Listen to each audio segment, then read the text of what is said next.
What's up? What's up? It's the Arthur Moats Experience with Deke. I'm Arthur Moats, and that's my main man, Deke. What's good, bro? Come on, baby. Man, I can't even, I'm loving this. It just caught me off guard, but it's beautiful. Football's back. I got to take this a little more seriously. I love this. Got the Steelers tie. Yeah. Got the Steelers corduroy hat. Yep. You got the blazer. I love the shirt too, man. Like you are professional today, man. This is what I'm talking about. This is not business casual. This is business. Shout out to the shades too, man. 100%. That's the best way to put it. The suit jacket, the shirt, the tie. That's professional. That's business. Very, very much. But then when you add the shades, the hat, that's detective Deke. That's being analytical. Oh. So that's what you're going to see here with the season starting. I'm watching every snap, I'm watching every play, and you're going to get the details here officially on the podcast of what we think of it. I like that right there, man. Look. I need that energy from you. That's big Deke energy right there, man. I do what I can. I feel like you just left Mars and just visited us for just this little 2.5 hour podcast. And I appreciate you doing that, man. But I like the detective look, though. I feel like I need to hide all my contraband, all of my research materials. I feel like I need to stash them away, man. Sheesh. But it's a dope look, man. I love that. Thanks. Just excited about football. That's all. Like you look like you could have coached back there with Bill Cowher a little bit, man. I'm getting Mike Ditka vibes as well from you, man. Like that's the vibe I'm getting from you right now. I'm loving it though because that's the Pitt connection. I'm ready. I was gonna say, did they ever wear blazers though? I don't know. Like I'm really throwing it back because Deke was the sweater. True. The bear sweater. Cowher, he had like the leather jackets, the badass like windbreakers and stuff. I don't know if they ever wore blazers though. This is your look. Yeah, might be. Now, can we expect this going forward? Not every week. Nah. But like, can we get it once a month though? Because I'm digging this. I feel like I'm underdressed, man. Dang, I'm about to go. Hey, babe, mama, where that meatloaf at, mama? I need an outfit. I need a shirt with a button on it. Hey, we could do it every once in a while. Yo, I don't want to set specific dates or times for this. You just got to feel it out. It felt right. Yeah. First preseason game tomorrow. I'm amped up, and this is the look. This is the fit. Well, I am absolutely loving that look. Man, so with that being said, welcome to the show. This is our first 3-show week. Going forward, man. This is our first one of it. First Wednesday night show, man. I hope y'all are enjoying the Wednesday night show because we will be doing more of these as the season comes out. Told you that 3 shows a week, baby. And this is how we starting it out, man. But we see already in the chat, man, y'all are in there. So before we start all the way down the chat, we got somebody that just joined the upper room. Got to give a big shout out. Got to give him a big shout out. So with that being said, Justin Reynolds, welcome to the upper room. Yes, indeed. And my upper room people, they saw that little, behind the scenes, quick little update on practice, man. I'm gonna make sure I keep doing those for my upper room members as well, man. Gotta keep that going, man. Gotta keep it going because I appreciate you. There are some spicy details in that. It's very true. Super spicy, caliente. Because you don't want to miss out. Because I'm technically not allowed to share these details when they come out, which is why I'm sending them to the upper room. Whoa! So it's strategic. So are you saying even that? Are you saying even that's like a little bit of a workaround there? It's a maneuvering for the people, all right? Because everybody doesn't have access to the upper room. That just goes to show you how exclusive it is, though, man. Honestly, I just try to do what I can. Yeah. Like I have this. I wish y'all could see this sheet of rules that I have because now that maybe you could share that to the upper room. Now that I'm credentialed. In fact, I will let y'all know I am officially like a credentialed person with the team now. I got my little. You see my little badge, man. Yeah. I'm probably the only one. Took your old photo. I got my football picture on my badge. Is that the Reebok one? Dude, no, this is Nike because this is with me in Pittsburgh right here, man. I'm sorry, dude. I don't have my real glasses on, so I can't see a thing. But yeah, man. And shout out to my keychain right there, man. Yeah. But, so I share certain things, but I have this long list of what I'm not allowed to say, mainly because of like the timing of it. They want anything that's happening in person or anything that's happening that day in practice for us not to talk about it until the team goes through and doctors it up and make sure that, the people that are being talked about are being represented in the best light. So that is why we have to do these, workarounds and stuff like that. But y'all keep rocking with me, man. I got y'all, man. Hey, and Donald Copeland, I'm not worried about anyone screenshotting that thing, man. The way that security is at Heinz Field, you're going to need a lot more than that screenshot, baby. I can assure you. It is crazy. Man, I felt like I was going to the Pentagon the first day I got down here, man. Damn. Yeah, man. It was a lot of phone calls. Oh, call that person. Yeah. Okay. Oh, just ring it up. Yeah, he's good. All right. So that's But at least we got the chat looking out for us. Shout out to Donald Copeland. Absolutely, man. Yeah, man. But I'm just letting the people know that if they wanted to go that route, be careful. It could be very humbling for you. We don't want that. All right. We do not want that.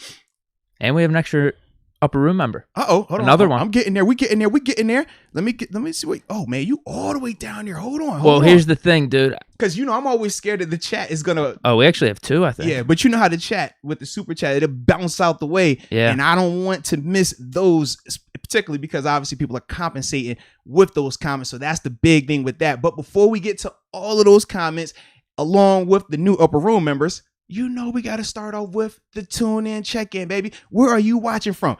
I just left Mars. So y'all let me know where y'all watching from, all right? Pittsburgh, Cali, it don't matter. In the States, out of this world, it don't matter. Let us know. We're going to give that shout out. So while they are doing that, now I'm going to get to some of these super chats too and the rest of these other colored comments before we move on. Right. Well, I want to leave this up to you. All right, I want to leave this up to the people. Here we go. I can't read a thing on this chat without my glasses.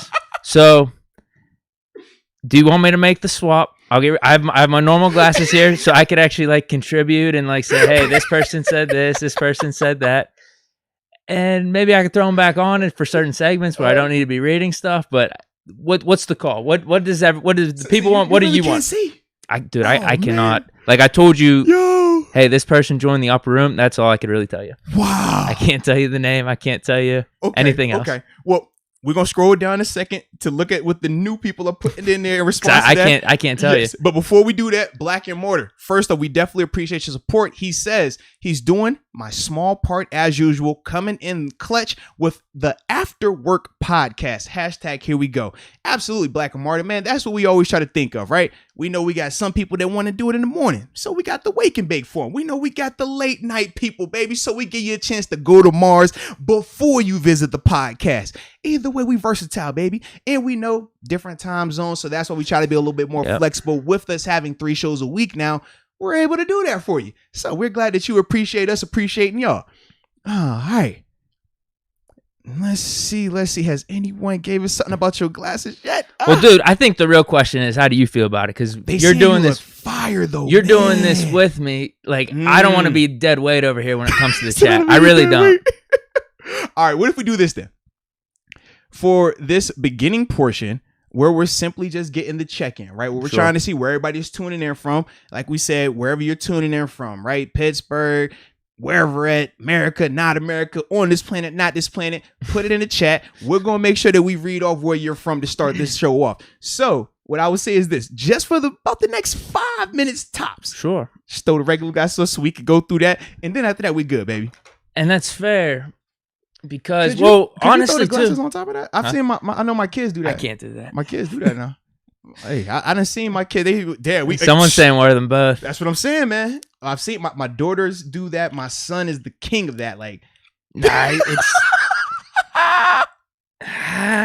Oh my god, it's a bad look. No, just give me a second. Is it a bad look? Hold on. Just give me a second. Because I got to see it from a different perspective. I need to see it. Yeah, it's low key, all right though. Me up close, it looks different, but on camera, you can't really tell. I'm looking at it. You can't tell on camera. All right, we'll roll with it. I don't care. Hey, Thomas Riley says Deke got them bloodshot eyes. Y'all know he the backwood king now, all right? He don't research on Mars all the time. He's a backwood guy. So maybe that's the situation. I can't confirm nor deny what is going on with his eyes, all right? I'm losing them. You do got exotic eyes. You've been through a little bit, man. Listen, I've heard that before. I've heard I have good eyes. Yeah. I have some nice blue eyes out in the sunlight. Yes. Okay. Well, I figure, with those eyes, man, your opportunity to just attract different women, I mean, it's there. So I can understand you probably hearing that numerous times. Oh, Deke, I like them eyes. I like that one eyebrow. Did you heard that one too? I did not. The solo eyebrow. I did not. No. No. All right. No. Yeah, I haven't gotten the most compliments from the females for the stash or the one eyebrow ordeal either. Man, what type of ladies are you interacting with? I thought the one eyebrow was like the chick magnet. I started to shave mine off. Yeah. Yeah, crazy. people view the stash as kind of like a joke, which it is. But honestly, as soon as I That's started energy, doing it, man. I know I liked it. That and is kind of energy. stuck with it. So that's the summer vibe. But apparently, no one wants the stash day for the season. So it looks like I'm going to be keeping it throughout this whole season too. I like that. It's got to stay, bro. It's got to stay. I feel like that's what people are calling for. All right, so we're going to get to Q real quick on this last super chat, and then after that, we're going down the list for the check-in. So, Sure. Q, shout out to you as well, man. We appreciate you. He says, unfortunately, he won't be able to watch the Hall of Fame game. Damn. He has to work all night. That does suck in a big way. But I will say this, if you have... NFL Game Pass. I know that's where like you can get like all the film, all the replays and stuff like that. They will have it available up there for replay as soon as the game ends. So that is an alternative for you. Or you could just wait and just tune into us the next day and we'll give you the full breakdown. I wonder if he has NFL Network though, because NFL Network will typically replay the games. And especially since this will be the only one for this week, they'll definitely probably replay it on Friday night, late see Friday that game night. Until whoever plays again, whoever has the early game next week, you're going to see that a lot. They probably will. But then, the other option is Game Pass. I wonder if you could buy for singular games because we do the thing where you buy it for the whole year and that's like $100-something bucks. Or if you know this the only game you're going to miss, just buy it for the free trial and then cancel that thing after you're done using it. 100%. That's another option too. 100%. You got options, man. You got options. But record on DirecTV or something even? You could do that. I don't know what kind of cable. Right? I don't know what kind of cable he has. Man, it's technology. There's a ton of options. You got options, baby. All right, you got options. But worst case, just tune in to us that next morning, baby, and we got you. All right, Friday, 9 a.m. bright and early. Get the coffee, wake and bake. All right, so you ready to get this chat rolling, man? Let's see where they are tuning in from. Definitely. Man, I just got killed. Dude, did you want to hit any of these upper room members? Lord. Oh, hold on. Who? Oh, man. I got like 4 of them. You do? See, I think I'm at... Did you get Jake Cuff? I'm at Jake Cuff right now. Yeah, there's 4 of them after. Oh, all right. Do you want to do that? Do you want me to announce them? We're going to get them at the end. We'll get them after we go through the check-in. Okay. Then we'll come back to Jake Cuff. But first, we'll start with you, Jake Cuff. Jake Cuff, welcome to the upper room. Yes, indeed. All right. So here we go. Shout out to Myron Bennett coming in from upstate New York. Love that. And then we got Christina and Maurice Jones in Buckeye, Arizona. I like it. Bart checking in from California. Man, what you looking like on your side, Deke? We got Billiken Baller 3 from the Dominican Republic. Hey, the DR. Okay. Erie, PA. That's Amori Coleman. Shout so kind of out. close. Big Cam from Hawaii. Hawaii. Aloha. And then we got Boise, Idaho. Eric Long. Okay. Then we got King Starboy 7 tuning in from Portals, New Mexico. Got Kedrick Winters tuning in from West Virginia. And we got Ron Juan 69. Shout out to your 69 peoples. He's tuning in from Cleveland. Behind enemy lines, might I add. And then we also got Szerkara the Hustler. The Hustler. I definitely butchered that. Szerkara the Hustler from Detroit. I'm butchering it, but you know who I'm talking about, baby. Major love to you for that as well. We got someone on vacation tuning in. Live from Cabo. From Cabo. Okay, go to the Andre Cabo Anderson. Wobble. Definitely check out the Cabo Wobble. You won't regret it. It's a fun time. Elijah Boykin from NC. Okay. King Hutchinson, too, from Southside Pittsburgh, baby. My 412 in the building. You got to have that. Dude, we have more people from outside of Pittsburgh in this chat than Pittsburgh. It's not even close. Unless the Pittsburgh people are just lazy and just like, I don't really. Man, y'all know where we from anyways. Yeah, that could be it. That definitely could be it, man. I could see that. That definitely could be it. But, the chat just keeps coming in. It's places all outside of Pittsburgh. Nah, man, we and definitely appreciate stopping. everybody tuning in, man. For a fact. I mean, the fan presents nice even says this is his first time catching a live. So shout out to you for that, man. The lives are always awesome because you get to be a part of the conversation, a part of the chat. And it's less formal, babe. We just be rocking out, having a blast in these lives like this. So, man, I'm glad that you are here. Yes, indeed. And 007, the Hall of Fame game is tomorrow, and we cannot wait. We are excited because it is real football finally here. Yes, indeed. And William C says, I love waking and baking. It's all right. We do too. But sometimes you got to hit it on the back end, baby. All right. So that's what you got to do sometimes. So we just going to prepare you for the nightcap. That's all. We're going to prepare you for your wind down. It's good. Sure. Yeah. All right. So you ready to get these upper room members? And after that, sure. Start the conversation. I can get you with the names. All and then right. we know why they join the upper room during the lives. They want to hear you sing to them. I mean, you got to sing. If I'm not singing to him, did it really happen? That's the question, right? I don't think. I don't think. I mean, even when my voice is sore sometimes from doing all these shows, every day of the week we talking somewhere somehow. I make sure I put it all on the line for the upper room because I appreciate them, man.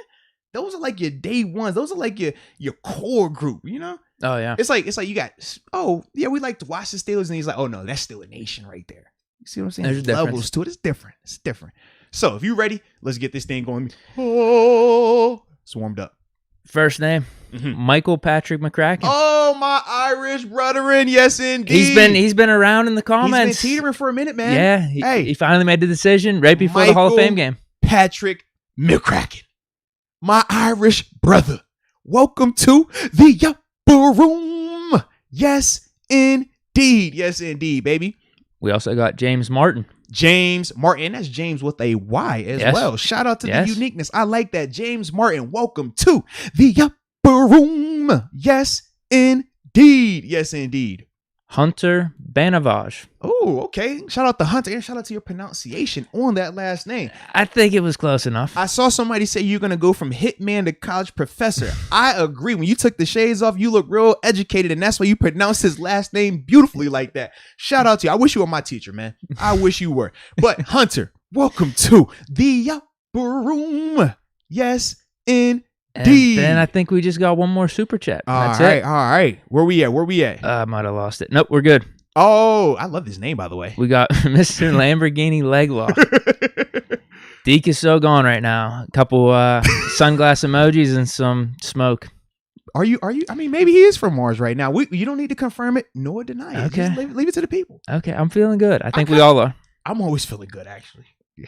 Oh, we got another super chat, man. Yeah, they're sneaking in there. They're coming in like that. All right. right. Here we go. Matt Mixich. Oh, yeah, we like Matt. We know Matt. Mm-hmm. He's always tuning in. What's good? Cop the 5-5 D Bush jersey for the game. Okay. Like that D Bush now. D Bush, hey. Did he get the Keller Rush? Did he get the throwback? Home, away? Hey, D Bush. We're going to talk about him. I'm excited. Oh, yeah. Yeah, I mean, we got some D Bush talk for this podcast. We definitely got some stuff because now I'm actually able to talk a little bit more about some of the stuff I've seen too, which I definitely want to do, man, so we can get that conversation rolling. And it looks like Hunter actually showed us how to pronounce the name. Did you see it? Was it Ban? Eg? No, I'm yeah. I'm not seeing it. It's all the way. It's like right towards the bottom. Oh, he said it's not as French as Deke made it sound. Yeah. You gave me a little bit of bon voyage. I mean, I am somewhat French, like in terms of like my heritage and stuff. Oh, I thought you said how you kiss. I mean, that's something. That's a different story out here. Deke out here, wow, and I love it.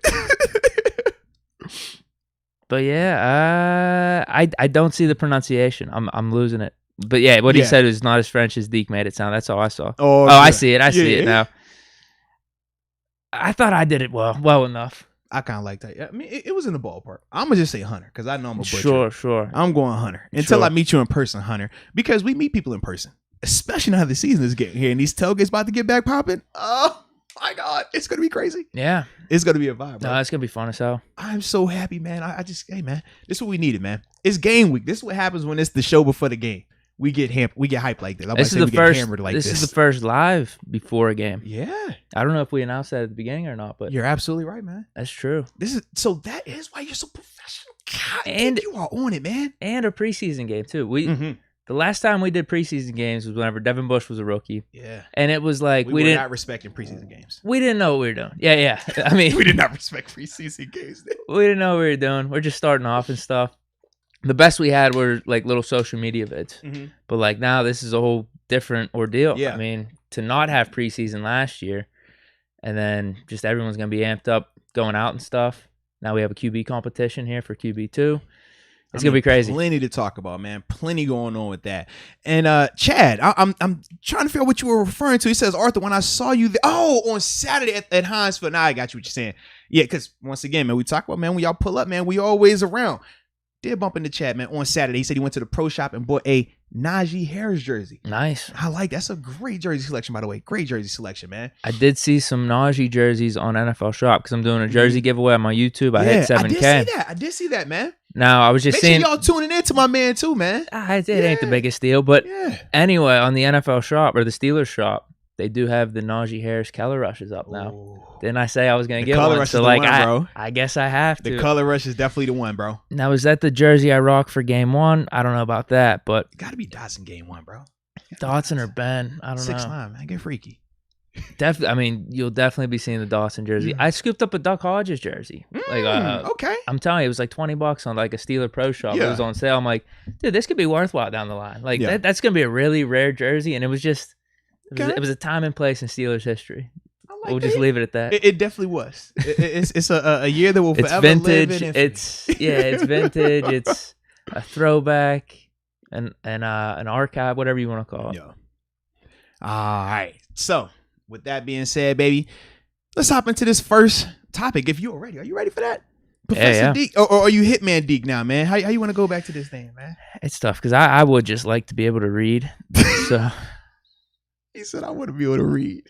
like throwing those things It's on. the little things like, I do have wanna just be some able to read. stuff like written up here. I'm not gonna lie. You remember when I came in here that one day? I tell you, my eyes. I think I went swimming with the kids. My eyes, I couldn't see anything. That's how I felt the whole time. I just like I could see it moving, and I just felt like I was missing out on so much, bro. Let me throw them on. Let me just throw them on There it is. and see how it goes. Big Deke energy. But man. if there's something, can you make the font bigger, bro? let's Yeah, see, man. let's see. Come on, bro. What's the point of having a computer if you can't make the size bigger, bro? Jeez. Let's see. I don't. I think that's it. I think that's the best I'm going to be able to do. But let's just see how it goes. Let's see how the All right, conversation goes. Maybe I won't need the notes that much, and then if I do, I'm just going to switch back. All right. Well, here we go, then, man. So with that, I just feel like being the glasses deserve a little bit more, just a little bit more on display for this podcast. I'll put it that I way. can respect it. A little bit more I can camera time. respect it. That's what it is. The camera time. That's all. right. That's it, just a little bit more. Well, with that being said, man, let's hop into this game. Dallas Cowboys, Pittsburgh Steelers. Hall of Fame game. We know right now, no Ben Roethlisberger playing in this game. No Cam Hayward. And I think he said, was it Joe Hayden initially? I think it was. Those are the three that he named. And he was basically just alluded to like veteran players. He did say that Naji Harris would be playing though. So I guess we'll start with the easiest part of this thing. Ben Roethlisberger, right? Not playing in this first preseason game. I don't think any of us have an issue with that. I do not want to play. I was about to say, I did not want him to play, especially knowing the Hall of Fame game. Now, granted, they've improved the field and stuff like that, but I still got PTSD since my man Sweesh went down on that field, man. So, yeah, Ben don't need to be out there for that. And then when I think of Ben in the preseason, I don't think of him playing in more than one game. I always think of two series tops, just enough to get a Game little 3. Yeah, just get your toe wet. I don't want your first action to be in the regular season, but that's all I need from 7. I know sometimes with people, they want it because of how it ended last year, they do want to see him play a lot more in the preseason. I personally don't need to see that. I do want to see him out there though. I think that's kind of where I feel with on him. the sidelines. No. I'm just saying, like in one of these games, I want to see him at least playing one of these preseason games. That's kind of my idea with that though. And that's what I'm thinking. Game 3, that's usually been in his regimen. That's at least Correct, what right? I remember of this past decade. Mhm. It's plays the third preseason game, gets out there for 2 series. Maybe sometimes he stretched it to halftime, but that was about it. Yeah. Well, because, that was the talk, though, man. Some people were saying that they feel like he should be out there a lot more because of how it ended last season and because new coordinator Matt Canada just getting more acclimated with that. Then some people thought he shouldn't be out there at all. Don't have a single snap at, not one game rep in the preseason. That's what I would prefer, just to completely get rid of the injury risk.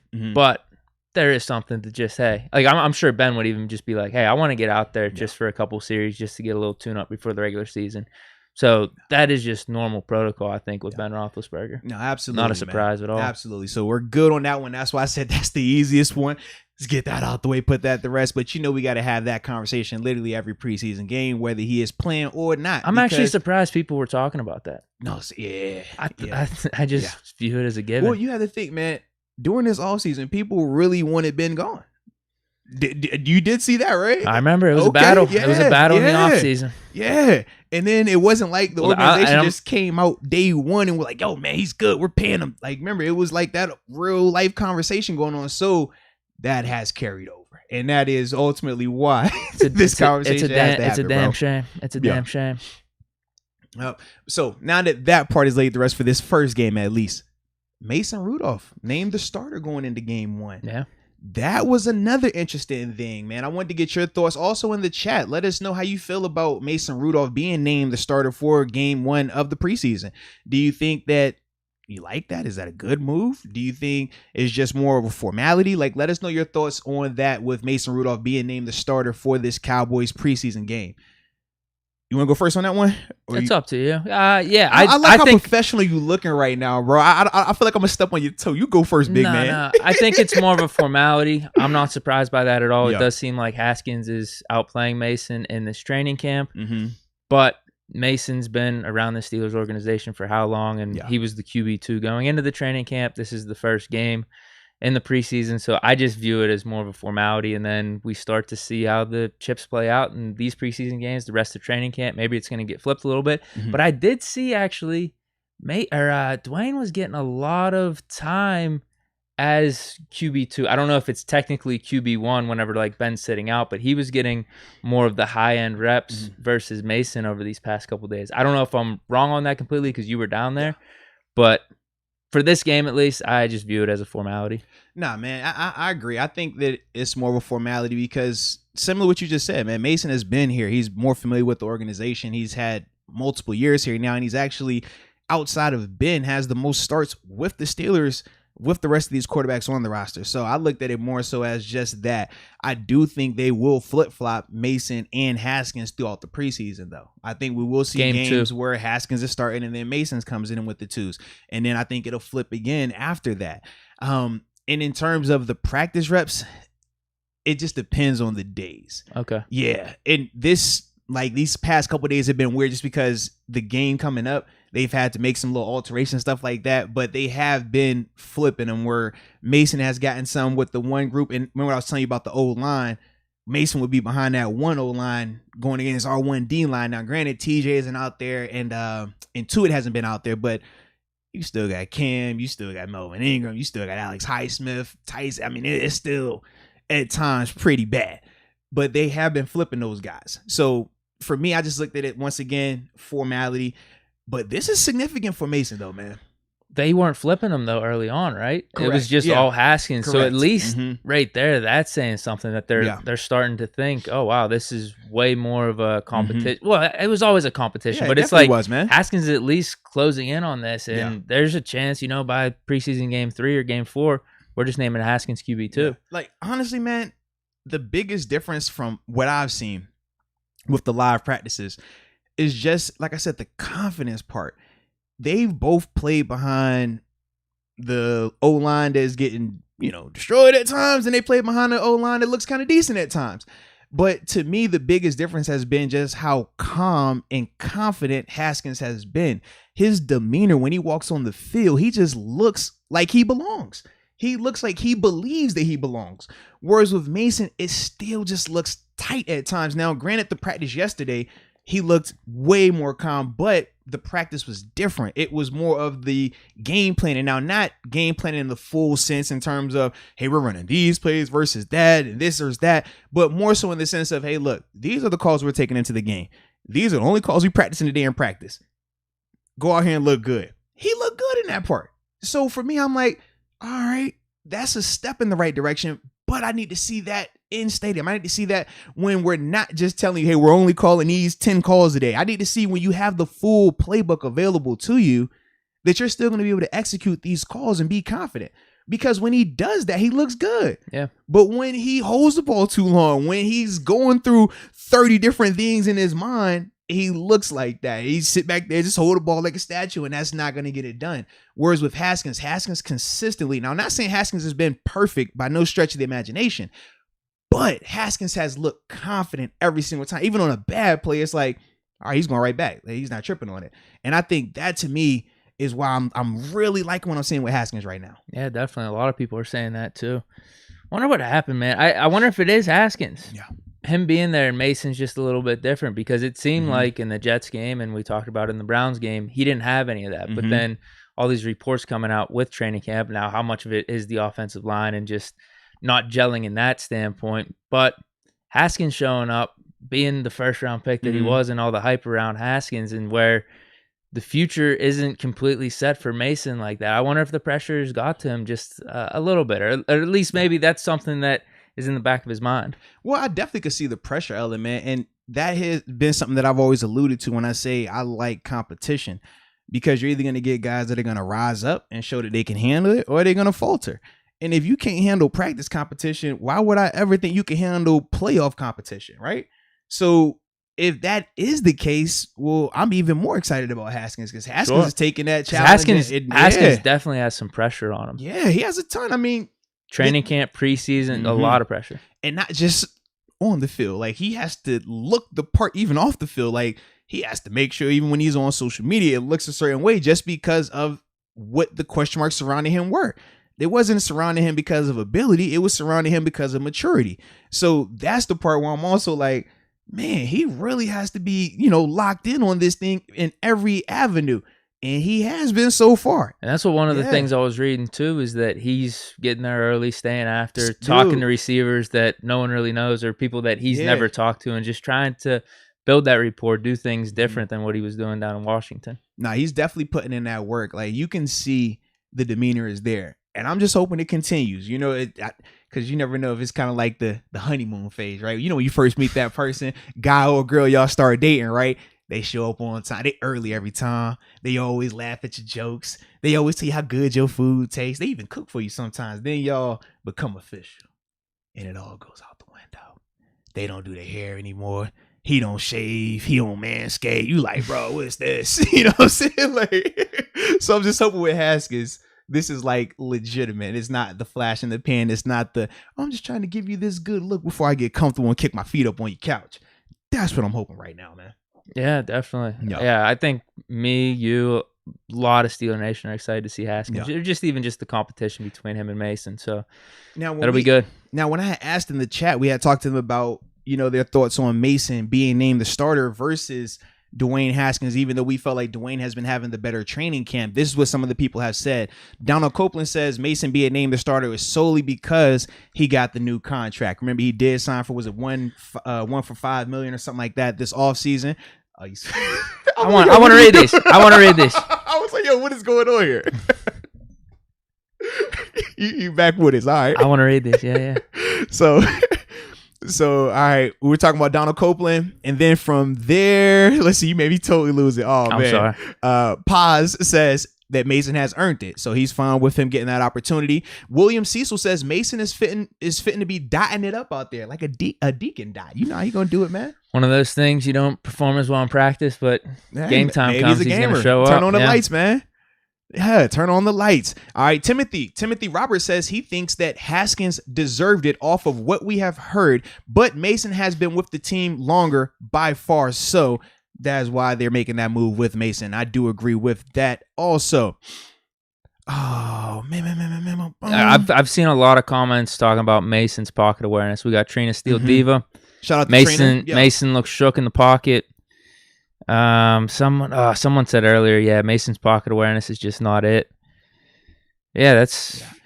Yeah. I wouldn't have thought that. I wouldn't have thought that after his last two games. That's what I thought the old Mason was, but based off what everyone's saying in training camp, it looks like that is back, unfortunately. Well, the thing that I keep going back to is with his pocket awareness being in question, I do agree that it hasn't looked the best. But I also said the line that he's been behind.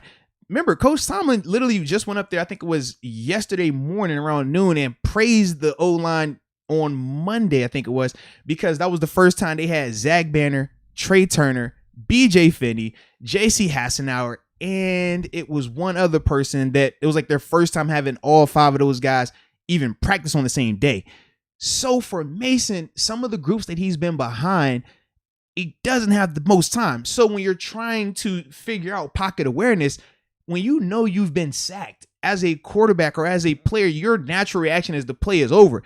So you going through that, and then it's like, all right, let me still try to make this play work. Let me still keep it going. Timing is out of whack. So that's the other reason why I'm just like, I don't want to be all the way harsh like that on Mason. Now, if it looks like that on Thursday in the game, hey, no excuse, man, because you're in the game now. You got to make it happen.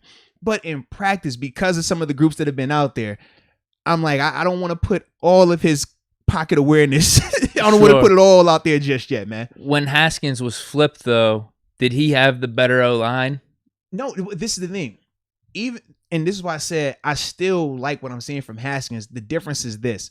Haskins looks exceptional at times when he's behind that 2-0 line. He has time to stretch the field. When he's with the other group, he has to get the ball out a lot faster. So watching him and trying to evaluate him the same, it almost looks like the plays are different when he's at quarterback with that group because it's more get out fast. Whereas with Mason, they're trying to have him stretch the field sometimes behind that line. And it's like, it's you're more not about the doing plays, that. then. Yeah, you're not going to be able to stretch that field behind that group versus that D line right now. That's the part where I say it gets kind of dicey. Yeah, it's kind of weird. You can't really properly evaluate them. Yeah. But on game day on Thursday, that goes out the window now. But when you're talking about practice, I'm like, man, one dude looked like he got all the time in the world. The other guy, he dodging and stuff. And we know Mason ain't the most fleet of foot anyway. So, yeah, you can imagine what that looks like. Yeah. I get what you're saying.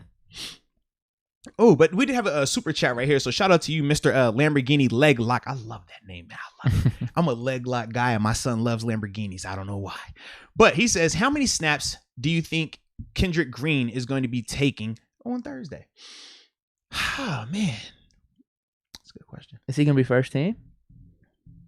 I mean, because technically on the depth chart, it was JC, but hasn't JC been limited a little bit? Green's been getting a lot of snaps in training camp. This is very true. From what I can recall, Kendrick, I mean, he's been like the only, like, of the quote unquote, like, starters. He's been the only one that's been, like, out there consistently, whether it was by health or just the team saying, hey, we don't want you out there for every period. Because that's kind of what they're doing with Banner. Zach is starting to practice a lot more now, but you can see it's only certain periods, certain amount of plays in those periods. They're obviously working him back because he's coming off the knee injury. Whereas with Kendrick, though, Kendrick has been out there with the main groups every time. So for me, I think that he will probably get the start. Let's say because JC, literally JC had just came back. Was that Monday? I think it was Monday's practice when he had came back. So I could easily see them going with Kendrick, man. I don't think it's bad though either way. I think Kendrick just needs more reps. Just keep getting him reps. You can never have enough reps when you're learning a new position. 4 or 5 games playing center in college when your main position was guard. These couple weeks, it's not even been a couple weeks. It's been a little over 2 weeks right now for training camp. That's not enough reps at the NFL level. So for me, I'm like, man, as many reps as you can get him in the game, put him out there. I personally would love to see Kendrick play the first half. Whole first half? I would be even fine with the that. QB swap, whatever, I'll just be keep fine him with out that. there. I mean, because think about this, right? If Mason, which Coach Thomas said Mason's going to play the first half, and then after that, Haskins will come in, and then Dobbs will finish it. I don't even have the issue if Kendrick were to stay in for that third quarter when Haskins comes in, because I don't look at Haskins as the third best quarterback on this team. I look at Haskins as a guy that could legitimately be in that conversation, right? So I don't think Kendrick has earned the right where it's like, well, nah, man, hey, Kendrick, you had your series, man, you get up out of here. Like, nah, man, get the young one out there, let him get reps, let him keep practicing, because it's only going to make him better. And we know that he can get all his mistakes out now. But when 7 is back there, we don't need that. I don't want no crazy snaps. I don't want blown blocking assignments. We know stuff happens. But I'm trying to get all that stuff that happens out now. So that way when the season gets here and we really need him to be that guy up front, he'll be able to do that, man. So you think Haskins is coming in second half, not end of first half? Because he didn't specifically say Mason the whole first half. They said then Haskins is gonna close out most of the second half, and then Dobbs will come in. But he wasn't really specific. The thing, I'm just gearing up because I know in the preseason the offense typically in that first game is gonna be sluggish. It's gonna be rough. And when it is rough, coach will be more prone to leave those guys out there. Okay. When you get a couple of 3 and outs, he's not gonna pull those guys and say, "All right, man, y'all got y'all quarter, y'all done." He gonna say, nah, y'all better get something going, you know? And that's, for me, I'm just like, I think he's gonna get them dudes in the first 2 quarters. Okay. But I would love to see Haskins in earlier. I would love it. So you're saying if Mason does well, Haskins is gonna get in earlier? He'll get early, yeah. Interesting. Because I would have thought the opposite. Nah, man. Just like Haskins or Mason's doing bad, all right, your chances up. Haskins is in there. That's what I thought. But based off what you're saying, what you know about Tomlin, you've been around the organization. Yeah. I've seen him do that, man. He'll hit you with the... Nah, you ain't getting out there like that. Go back out there. Keep going. I don't care if you're tired. Keep going. Yeah. Yep. So that's that, man. But going to the next person though, in terms of Naji Harris. Yeah, that was the next name I was going to bring up too. Yeah, like how do you feel about that, man? Him actually being out here in this preseason game, and also let us know in the chat as well your thoughts on Naji Harris playing. Should he play? Oh, you know what? I ain't gotta ask them. I could do the poll. Oh yeah, Who yeah. told us how to do the poll? Was that Donald told us the poll last week? I don't know. I don't remember. Are you the only one that can do the poll? I don't know, but I'm doing it right now. Go for it. You talk while I type. Yeah, I can't do the poll. So the interesting thing about this one is that people are comparing this situation to what Sean McVay's doing out in LA with his running back, Henderson. Okay. He said with Henderson, I'm not playing him at all in the preseason. Mm-hmm. Whereas with Tomlin, he basically said the opposite. Mm-hmm. He was good with his words, though. He was saying, like, he's got 4 opportunities. What does that exactly mean? Is he going to prep for those 4 opportunities, maybe not playing 1 or 2 of those games? I don't know. But it seems like Naji Harris is going to play in these 4 preseason games based off what I'm thinking. This is such a unique situation because under normal circumstances, Tomlin will play his first-round draft pick that season and their second season throughout every single preseason game. I've seen it firsthand. We saw with Bush. Devin Bush. Think about Ryan was the starter day 1 his rookie year. Played that whole season. 2015 Hall of Fame game. Me, Lawrence Timmons, and Ryan Shazier, right? We're going into this game. We're all starters now. And we're thinking to ourselves, me and Laudo, we know, man, we got 2 series. That's it. Don't give up a crazy touchdown. Don't get beat in coverage, and we good. First time we go out there, I think we get a 3-and-out. We're good. Second series, they drive a little bit. We end up off the field. We're good. We're done for the day. We thinking Shea about to be out with us because we like, yo, he's the starter. We all like, and me and Shea, I'm like, yo, we came in here together. Like, we definitely out at the same time. Nah, Shea played to the 3rd quarter. I'm sitting here like, bro, are you for real right now? Like, this is nuts. This is your starter. This is the first-round pick from a year ago. Like, he's the guy. And coach is like, no, I need these guys to get reps. I need them to understand. They need to show what they can do. So when we talked about this on Monday, I totally forgot Naji played running back. I'm thinking to myself, like, yo, he's a first-round draft pick. Coach Tom is going to play him. Now, the interesting part with Naji is because he's a running back, that's where it gets dicey. Because I don't think he's going to play Naji to the same extent as we've seen him with, think about Juju, you think about Chase, you think about all these other first-round, second-round guys. He's played them a ton during the preseason. But with Naji playing running back, and we know the shelf life, we know the damage that Naji is going to take this season. He's going to be a 400-touch guy. I don't think you want to use him too much in this preseason, man. I mean, shoot, it was even a play in practice that had my heart stop for a second, man. Shout out to Antoine Brooks. The dude is with it, but Lord, the way he hit my man Naji, I thought it was over. Like, legit, thought it was over. Because the pros are, I think the main pro is probably just protection stuff. I mean, the O-line that he's going to be running behind in his game 1. Well, that's the other point, because the other pro would be like to start gelling with your offensive line heading into the regular season. If we're not going to get the regular season offensive line in this first preseason game, then it might be a lost cause. Whereas in the second, third game, we have our full arsenal at offensive line. Naji could kind of get acclimated to how they block. The offensive line could get acclimated to how he runs. So maybe there isn't as much upside in this first preseason game outside of just because they have him doing a lot of this blocking stuff, right? They with do, linebackers and just whoever's out there. So that's about it. But the con of getting injured and then losing him for the season, that outweighs any of this other stuff. So I'm kind of thinking with Naji, like I'm thinking with Ben. Like I'd love to see him out there. At the same time, like I'd be perfectly fine if you didn't play one of these preseason games. Now, what are your thoughts though when people say you don't play the game scared? You don't play the game thinking about getting hurt. You just got to go play. No, I get that. I get that 100%. I'm sure Naji has. I'm sure Naji has that mentality. Tomlin has that mentality, but that's all good and well. And then you see Michael Vick get hurt in that one preseason game. You see Jordy Nelson get that ACL. He's knocked out for the whole year in the preseason game. Like it's just tough because then you're playing the result in that case. Because if Naji Harris comes out week 1, week 2, and is a little bit sloppy with his blocking and things just are off with security catching. Yeah, maybe some people will point to him not playing in the preseason. Yeah. I wouldn't because I wouldn't draw the parallel as much right there. I don't think that. I would just rather Naji Harris be healthy. It's a marathon, not a sprint for this regular season. So that's that. Okay. Well, before we get to the poll, because remember we polled the people. Now it's been 4 minutes. Got about 127 people that tuned in for this vote, which I absolutely am digging. Shout out to everybody that is doing that, and shout out to everybody that's on the views right now. Ooh. Lord, man, y'all rocking with us today. This one's tough. Yes, no, just black and white.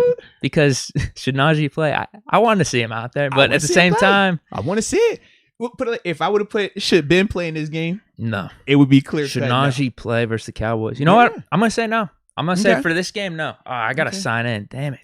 Well, never mind. We know your vote. We got your vote. All right, we got your vote. But right now, it's looking at about 84% have said yes. It's 145 people that have voted. 146 if we count Deke's no. But a ton of people do feel like he should play. Now, this is where it gets interesting as well when we look at the comments about how much he should play. Now we're getting back to what you were talking about. So Elijah Boykin says 3 series max. Yeah, not Michael much. Lloyd says 1 to 2 series. But this is where it starts to get a little bit interesting. Hunter says 1 quarter per game, so he has a whole game's worth of snaps by the time the season gets here. You know, we got the 4 preseason games. So I see what he's saying right there. Oh, hold on. Jink just bounced again. Wait a minute. Oh, all right, we got you. I'm back now. All right, King Starboy 7 says 2 series max. I'm seeing a lot of 1 to 2 series. Ooh, now Kevin says every game, but only half the games. I mean, excuse me, he should play in every game, but only 1/2 per game. Just feels like too much. But if you really think about it, 1/2, you're only going to get 3 to 4 series tops. During the preseason?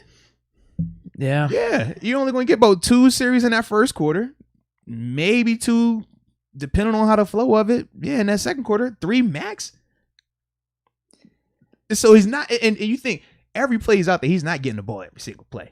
Sure. So that's the thing where I'm like, I can see the math on having him play a half, and that still could technically equal out to a couple of series in the games anyways. And it's not like he's going to take every snap in that game too. In terms of if he's up for those first 2 series, they're going to have him come off the field for something. You know what I mean? It's 3rd and 1. Kalen Bosch, you go down there and take this run behind that O-line. Like, you go do that 3rd and 1. Oh, okay. We're doing this right here. Or you block that backside D and you take that. Naji, you don't need that hit right there. They're going to do things like that to protect him as well, even if he is technically up and available. Do we think there's something to the turf, or is that fake news? No. I promise it wasn't fake. It was legitimate. But since that game, they have said that they've improved it. Now, I haven't been back out there since then. So that's why I said for me, I got the PTSD. I haven't seen this improved field. All I know is when I was out there last time, it was bad, baby. It was rough. That's what I mean. If you combine that with our shaky offensive line potentially for this game 1, yes. I'd rather just not have him play. Have him play maybe the preseason game 2, game 3. But this realistically could be old line that he might have to play behind. It's probably going to be how much? It's probably going to be 60%, right? Yeah. Is it going to be Green? Is Banner going to play? Trey Turner? Not. I don't know. So it could either be Chooks, 60 to 70 or 60 to 80% or like 20%. Yeah. And we're still saying 20% off of a projected O-line that we still don't even know all the way. I don't like it. Because Chooks has been limited, right? I don't know. Dotson hasn't been practicing at all. Not at all. But Rashad Coward has been looking good. So that's a plus. What's the deal with Dawson? Is he injured? No one knows. I thought he was good. Because it's the thing right now, Coach Tomlin doesn't have to give an injury report. So with certain players, like when we talk about TJ, for example, and when I came up here and said I didn't think he was hurt, you watch who is working with who. And when I look at TJ and his group, it's a different group than where I'm seeing Dotson at. Now, I can't give the specifics of those groups, but it is different in terms of what they are trying to have those players do and just how they are moving, how they look. So I don't know what is going on with Dotson. And every time Coach Tom has been asked about it, he has simply said he doesn't have to give an injury report right now. So nobody really knows. But even like Chooks, for example, right? Chooks has been in and out of it. No one knows what's going on with him either. So it's just a bad time of year in terms of like injury reports because we know something isn't right. Otherwise, he'll be out there. And it's not like he's going through a contract negotiation like TJ is either. So, yeah, it's something. Especially with how the offseason played out with Dotson, those reports and stuff. Like, I thought Dotson would be balling out this training camp. You know what I mean? But are you telling me the reports were real? What? No. Okay. I feel like it's the coaches holding him out. It's got to be injury related. You blaming on Adrian Clem?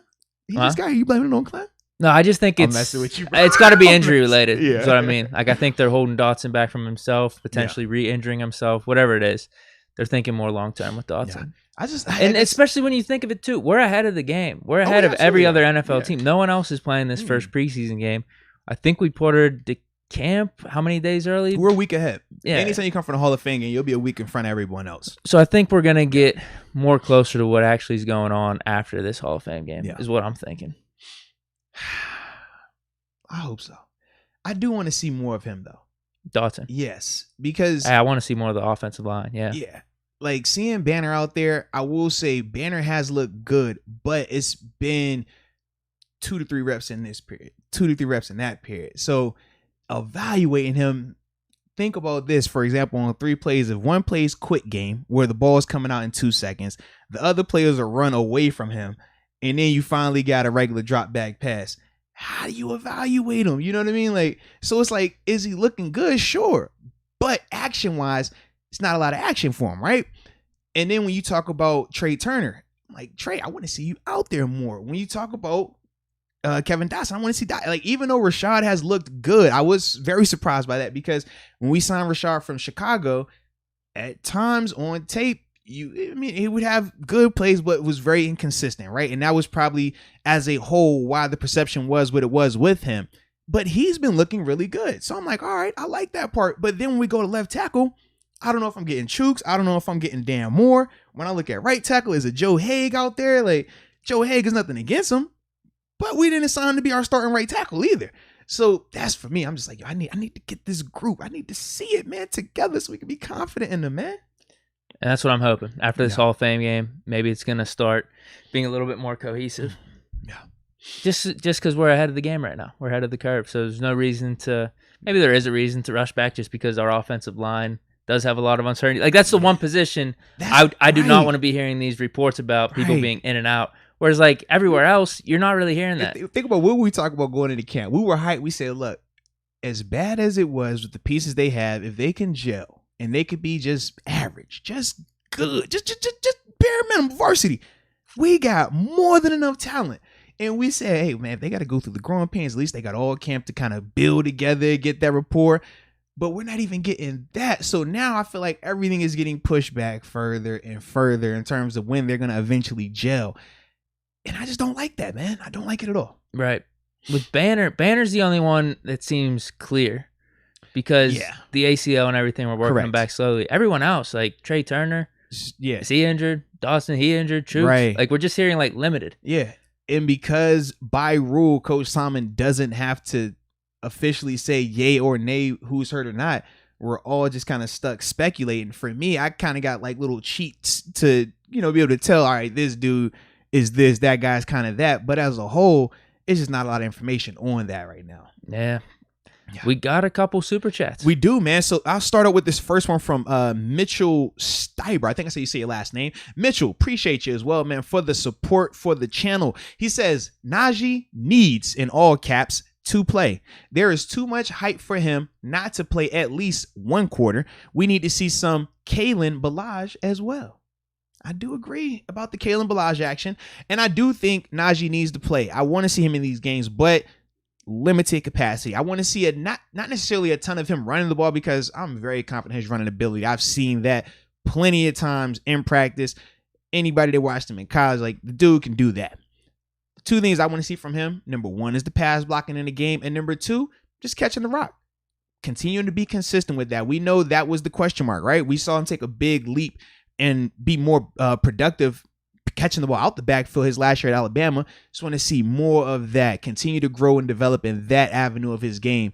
But that's pretty much all I want to see from Naji this preseason. I don't need to see him getting a ton of touches in terms of straight out the backfield running behind that old line. I don't want him taking those shots like that right now, man. I seriously don't. Like, you got it, man. You'll see. It's rough, bro. Well, that's why I'm leaning no Hall of Fame game, as much as it would suck. But he's going to play. We know that. Yeah. Now I got a shout out to Ricky Cope. Oh, shout out to Ricky. Ricky. What does Brooks James signing mean? Jalen Samuels cut or trade? I don't think cut or trade. I do think that it means they're going to give Naji just a little bit less reps because you bring in another body like that, another able runner. Because in the preseason, I told you we want that clock running. We're going to run through these bodies, baby. All these dudes getting reps, man. So that's kind of how I look at it. I don't think Brooks coming in is going to change anything in terms of how they view Jalen. I don't think it's going to change how they view Kalen. It's crazy we got Jalen and Kalen like that, huh? And I don't think it's going to change how they view Benny or Anthony, honestly, man. I look at this as more so just whether it is we want another running back body for camp or this is the alternative, special teams during training camp. That's the other part that gets forgotten about because typically in the regular season, you'll have your starters that play on defense and offense. Some of those guys still play special teams as well. I mean, you think about TJ's rookie year. TJ was starting at outside linebacker and covering punts, blocking on kickoff return. I don't think he had to cover kickoffs, and he might have did punt return. I'm not sure, but like typically your younger players are going to play special teams. Now we know this is different because our first round pick this year is Naji Harris. Naji better not see any special teams action. Usually the first round picks will see special teams, but they don't play running back. I don't want Naji out there for that special teams action. Nah, you're good, baby. You're good. Don't even worry about that. Did Claypool do special teams? Yeah, I think he was returning kicks, wasn't he? I don't remember. No, he was definitely covering though. Was he For covering? a fact, he was covering kicks his rookie year. Because I remember, I forgot which game it was. We talked about how he either had a big catch on the drive or scored on the drive and then turned around and had a tackle on like kickoff. Did he do it later in the season or was that just it? I can't remember. Well, I don't know how much later because his usage went down on offense. So I don't think it was talked about as much anyways.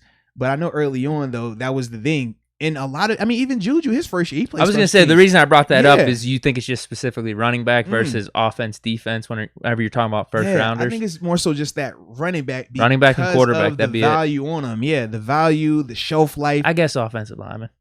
Yeah. Big D lineman, too. Those would be the only positions. Hold on, because I'm trying to think. Like DeCastro out there covering? Nah. He was probably on the line. Well, because I think of like Kiesel. I remember they said Kiesel would cover kicks, right? Yeah, Kiesel definitely covered kicks. They said he did cover kicks. Yeah, I think he might have, dude. Yeah, I can't remember that. Yeah, that's what 99 told me, man. But they were probably on the line, obviously. Yeah. Like Pouncey and DeCastro, they were on the line snapping the ball, or not snapping the ball. Pouncey was maybe he? No, I don't know. No. Long snapping versus regular snap is different, man. Yeah, I guess you're right. Yeah, we don't want Pouncey long snap. Heck no, long snap. That's a totally different beast right there, man. No, you're 100% right. Now, well, real quick though, play off that a little bit. Jalen Samuels, still forgotten?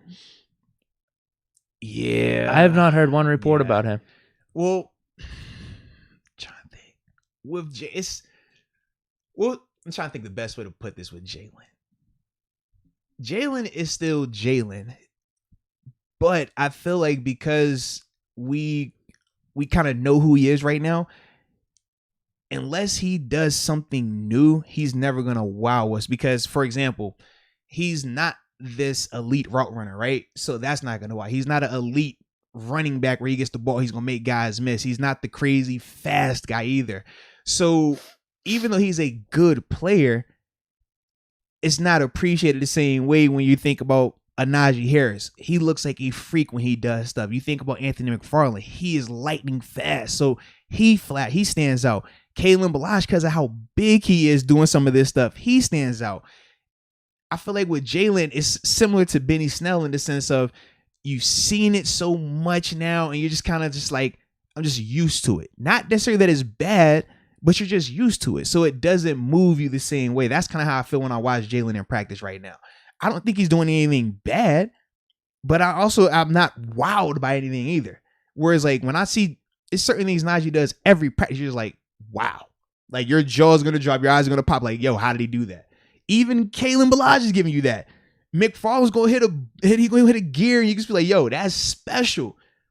But with Jalen, you're like, all right, can I get something new? Like, I've seen that. I know you can catch this 5-yarder. I know you can run a little angle route and catch it across. I seen that. Okay, cool. Yeah. But what else can you give me?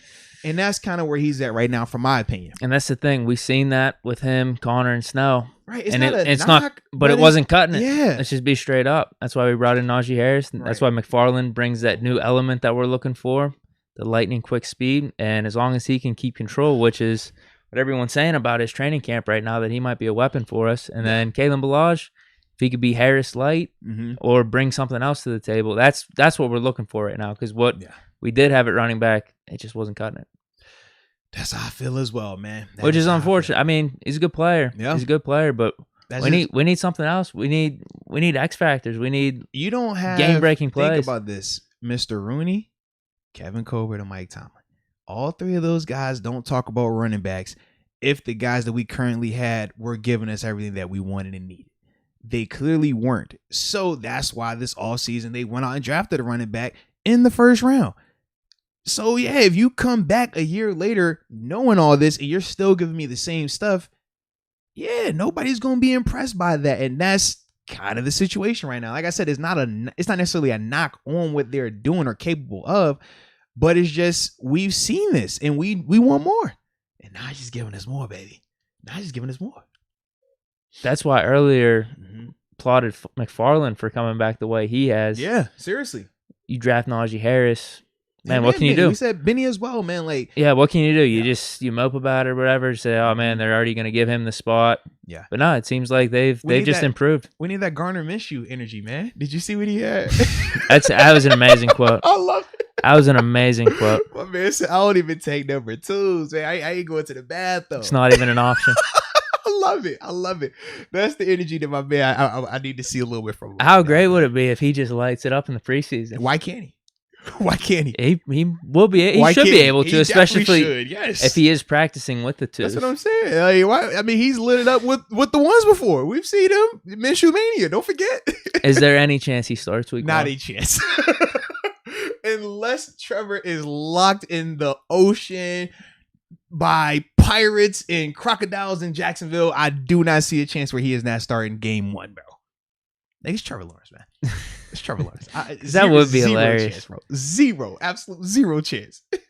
Now, we got a few more chats. Yeah, we do, man. We'll start with Josh. Josh, I'm up at Josh. All so right. I'll kind of bookmark the other ones that are below him. Because that's the only thing, like when it jumps up, I got two more. I got two more below. All right, so yeah, you keep those. I'm going to get with Josh first then. So Josh B, first off, we appreciate you. He says, how much do you think Presley Harvin III and Jordan Berry will split snaps? I think it's going to honestly be a half-half type thing for those guys. Typically with punters, or typically the way Danny Smith has handled punting competitions, has been like that. He'll have one guy designated to go out in the first half, one guy to go out in the second half, and then he'll alternate that. It gets a little bit weird with punting because in the first half, whoever's out there is going to have the best group, because you're going to have Danny Smith's, not this game, excuse me, the third game they'll have that. This game right here, that first group that goes out there is going to be a little bit more veteran, but it's not going to be what we are anticipating, the starting punt group being. But protection-wise is better. In the preseason, a ton of block punts happen, especially in the second half of these games. So if you're the punter going out there in the second half of these games, it could get a little dicey for you. That's the only thing with that, man. And also, we got a punter, though, that could fake the punt and then throw out a pass. True. In case the pressure's getting a little too Danny hot. Smith, for a fact, is not calling a fake punt. I wish he would call one, though, man. I want to see what Presley could do in the NFL with this arm and this body he has, man. But I don't think Danny is doing any of that. Danny want to see, can that dude put that ball 70 yards downfield, 4 seconds hang time outside the numbers. That's what he wants to see in repeat process. So, yeah, he's not having to fake it that thing, man. But it's going to be interesting. I'm excited. I'm genuinely excited to watch that. Like, going out there to practice and you see these two dudes playing back and forth, it's interesting. It's nice. I know Presley has the accolades. I get that. I know people can't stand Jordan. But it's good. It's a good competition. It's legit. That's all I'm saying. It's a legit competition. Legitimate. I know people, oh man, they drafted Presley, man. Now you don't draft a punter to cut him. You also remember we drafted, what was it? Something Koba. He was a long snapper out of Louisville. We drafted him with our 6th round pick. I think it was 2015, I want to say it was. And we cut him that same offseason. So don't buy into that hype of he's drafted, it's guaranteed he's going to be here, because we've seen the Steelers do that in recent history. They literally drafted a long snapper. Think about that. We drafted a long snapper. and cut him in like 2 months. It's nuts. So with that being said, definitely pay attention to that though, man. That's gonna be a fun matchup, man. Just watching them go back and forth, baby. We got Levante Mahoney. Oh, shout out to Levante. All Everyone right. stop what you're doing and obliterate the like button. Oh, wait. You heard what he said? Shout out. Hit the likes. Hit the likes. We need one of them air horns, bro. That's what they do. Like, you know what I'm talking about? That is a good call. Hit the likes. We got another super chat. Uh-oh. Is this... Are you looking at... Where are you looking at? I got Garrett Slinger. Oh, I'm passionate. Okay. So you go with Garrett. I got the next one. We kind of talked about it a little bit. Is Ant Mac beating out Benny Snell for the number 2 spot? I think he'd be a perfect change of pace back alongside Naji. I like McFarland a lot. I just think with McFarland, the team is viewing him differently. I don't think they're viewing him as a traditional running back. I think that because of Matt Canada's offense, because of the jet sweep element, because of the smoke and mirrors that he likes to do from a pre-snap movement perspective, I just think that they view McFarland kind of like a H-back, kind of like that one-off, like, this is our running back group. This is McFarland's package, though. So I don't think that he's necessarily trying to beat out Benny, if that makes sense, because like Benny, I think they will use him in the traditional sense like a running back. I think Benny and Kalen Ballage are more direct competition. I think with McFarland, though, as we said, the Darren Sproles role, I think that they're going to keep trying to, build that package for him, because when he is playing like how he's been playing in Kent, where he has been under control, the dude is nice. Like, he can make guys miss. He can get through little holes in a fast pace, man. Like, that's what we were excited about when we drafted him a year ago. That's what it's starting to look like. And not just from what I've been seeing, without being too specific, what I've been seeing, I think they're viewing him as more of a specialty piece versus a traditional running back piece, if that makes sense, And, go back 6-7 months. That's an impressive trajectory for McFarland to be on right now, because we were just wondering, is he going to make the team whenever you look at the other running backs in the room? Mm-hmm. For him to actually carve out a little role like this, that's good. That's actually, I mean, that's soaring past what we were thinking his expectations were coming into this camp. Yeah, I mean, based on what we saw a role where there is no competition in essence. Like, he's really at the sweet spot then. He is, bro. Which crazy. Like I said, you go back 6 months, you're just like, we were hoping for that, but based on what we saw in year 1, there's no way that's going to happen for year 2.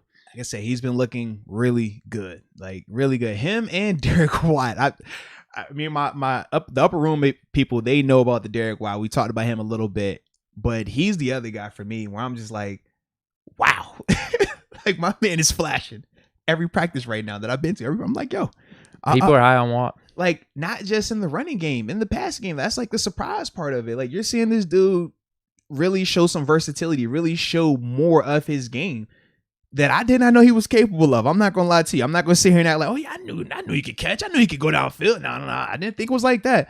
But like, you literally see this guy making combat catches. You really see this guy down the field, 15, 20 yards, sometimes 30 yards. And you're like, bro, is that Derrick Watt? Let me check. I'm checking the numbers. Like, yo, did I read that wrong? Like, what is this, bro? Seriously, let me get them glasses real quick, man. Like, that's how I feel. But he's been showing up. He's been flashing, and it's been multiple times, multiple days, man. Do we have a good comp for him then?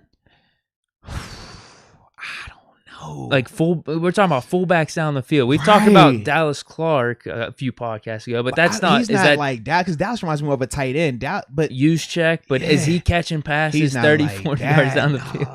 Does anyone do this at a fullback position? Bro, I don't know who the comp is for Derrick right now. I'm still trying to just wrap my brain around when I see it. You know how you can see something and like you can't compute it. Like, yo, how is that? Is that for real? Did my eyes play a trick on me? I'm looking for David Copperfield to come out here and voila, it's magic. And that's what I was waiting on. But literally, like, you're watching this dude. He's like, Derrick, was that? Whoa. And you took the hit. And you got 2 feet now.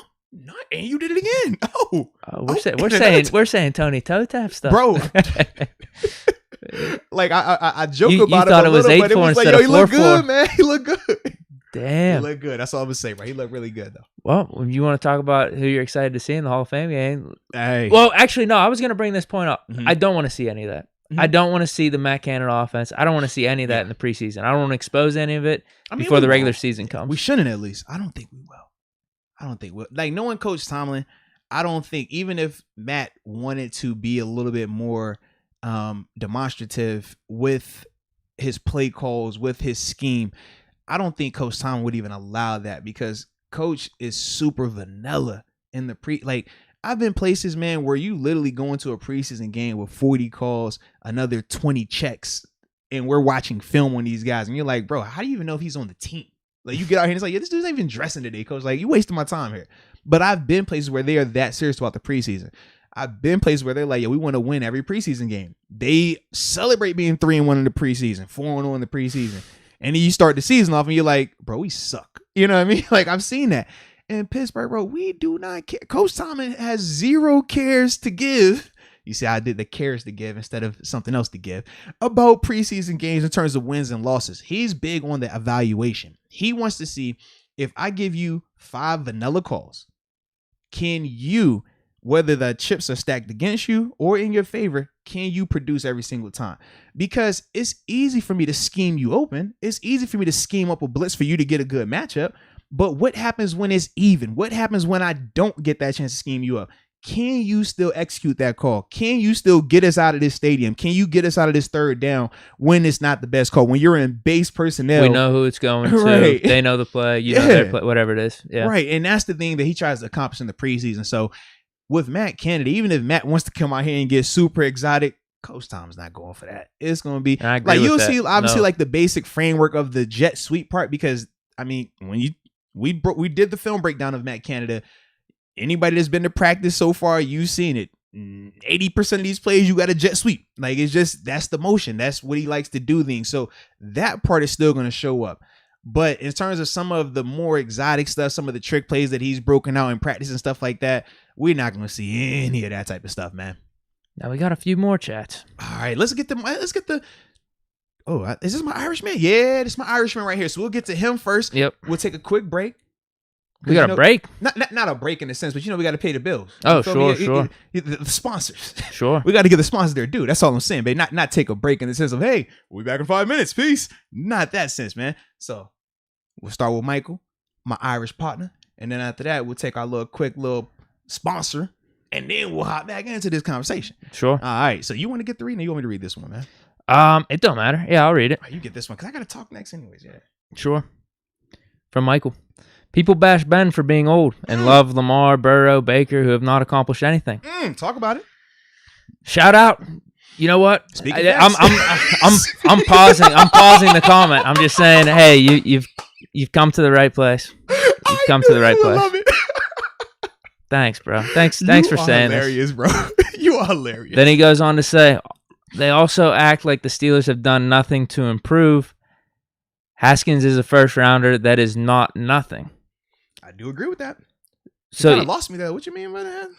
Yeah. So have done just the room though. Have done nothing to improve. I don't know if he's talking about quarterback room or just the team in general. I could take it both ways, honestly. Well, no, I think why he's saying that is because some jackass on ESPN said that we had the 32nd best offseason.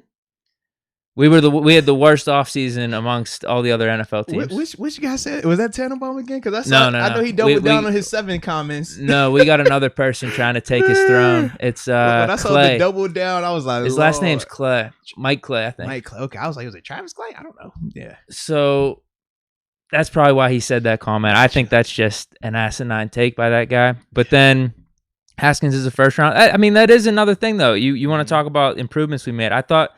We have done things to try to improve the offensive line. Sure. I know we did lose some cornerbacks, but obviously James Pierre stepping up. I think our team's going to be looking pretty solid this year.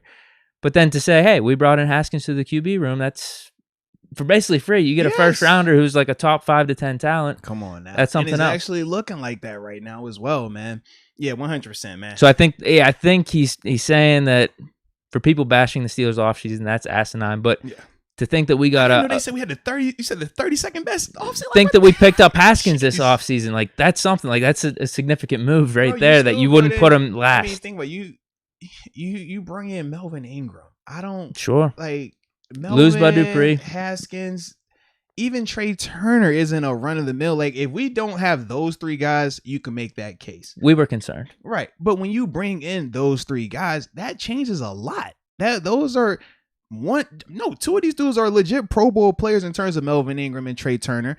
And obviously with Haskins, he's a top 15 pick from 3 seasons ago now?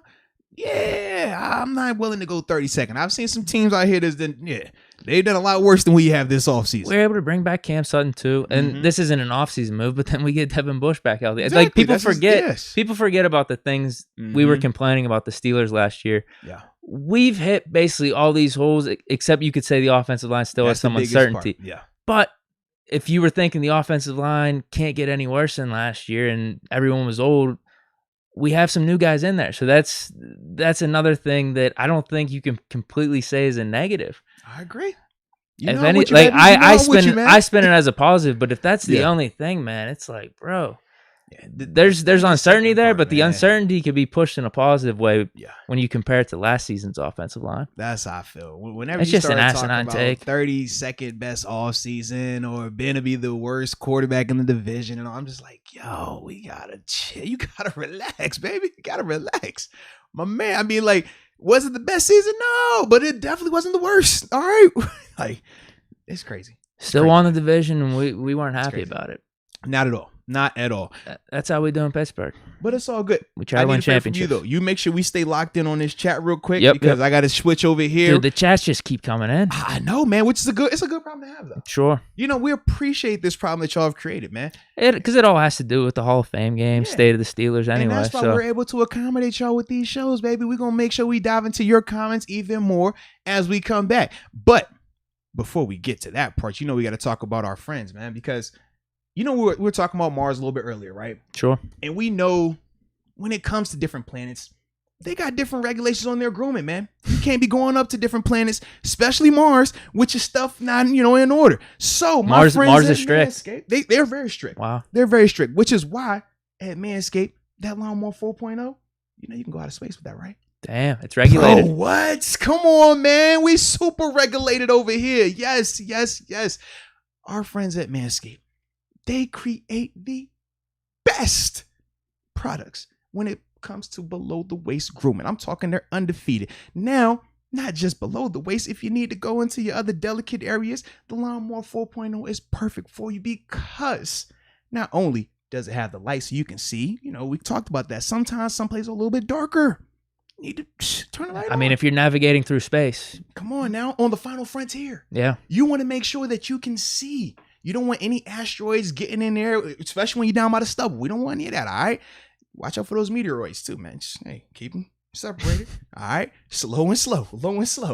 But with that Lawnmower 4.0, that performance package that we love to talk about, because the performance package, that's actually something that we're giving away later on. But with the performance package, it comes with that Lawnmower 4.0. It comes with those weed whacker trims, because you can't have them nose hairs, ear hairs. I don't know, Deke. People aren't on the dating scene, but I've heard it's not really attractive. People it's not a good look. Man. It's not a good look. So you don't want those problems. But you got that in that bag right there. Also a travel kit so you can put everything in there. And we can't forget the ball reviver and the crop refresher. Keep those balls revived. Keep that crop refreshed. It's that simple. And it would not be a promo. It would not be a sponsor if we did not have something for you, man. So what we have for you is a promo code, and the code is Moats, MOATS, to receive 20% off along with free shipping at manscaped.com. You don't want to miss out on it, baby. Like I said, you delicate twins? You delicate twins, right, D? The delicate ones. They always thank you for that, baby. So with that being said, make sure you use that promo code, man. Now, back to the regularly scheduled programming. Man, I didn't know space had that type of shit regulated. Dude, it's nuts out here, man. That's crazy. No pun intended. It's really nuts out there.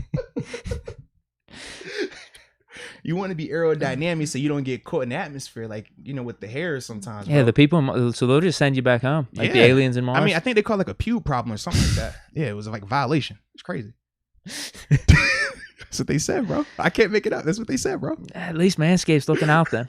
It's the little things. Yeah. Literally, it's the little things, man.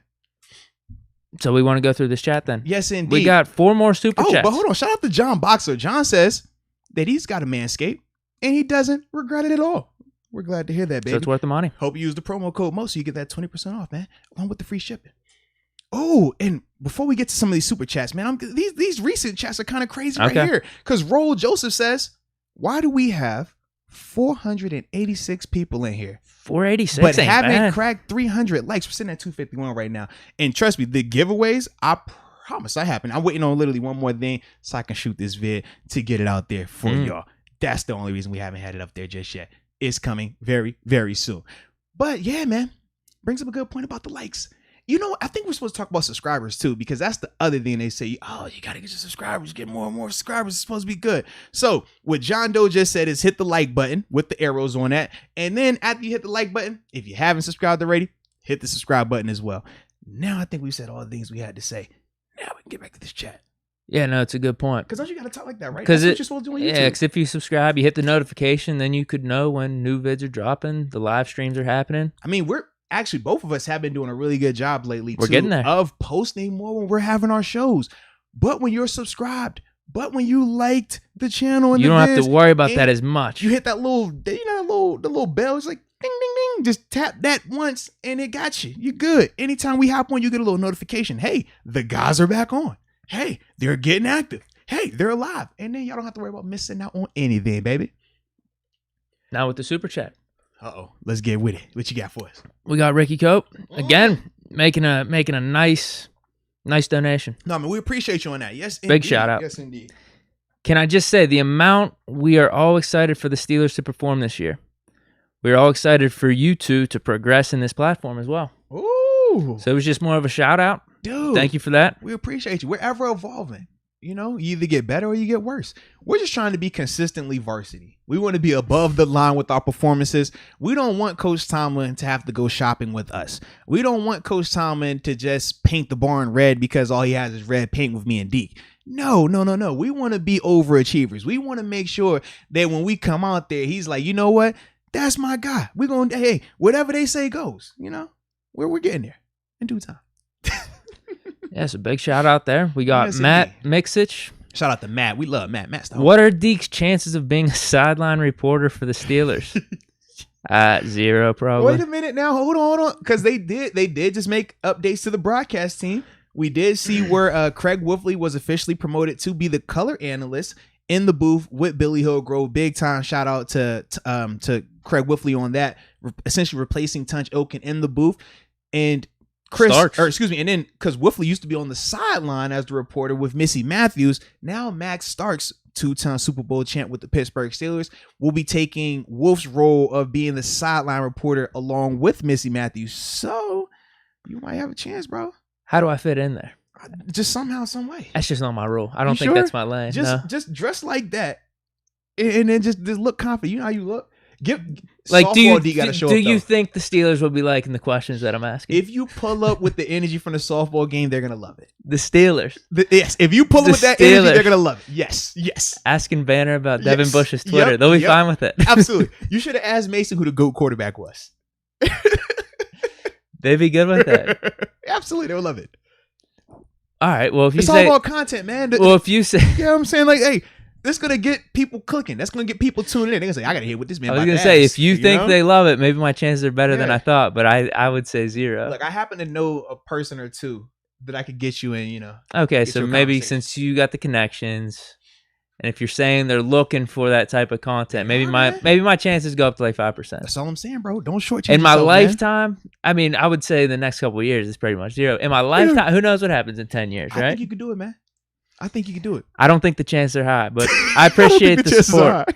I appreciate that support. Hey, keep hope alive, man. Keep hope alive. Juicebox 32. What up, Juicebox Regular 32? Contributor. Yes, indeed. You know, funny thing, every time I read Juicebox 32's name, I always read it as Juice World 32, and then I have to say, Juicebox. I don't know why. I just do it. I get what you're saying. I'm a Juice World guy, but yeah, I always think of that. But yeah, I'm with you. Continue, please.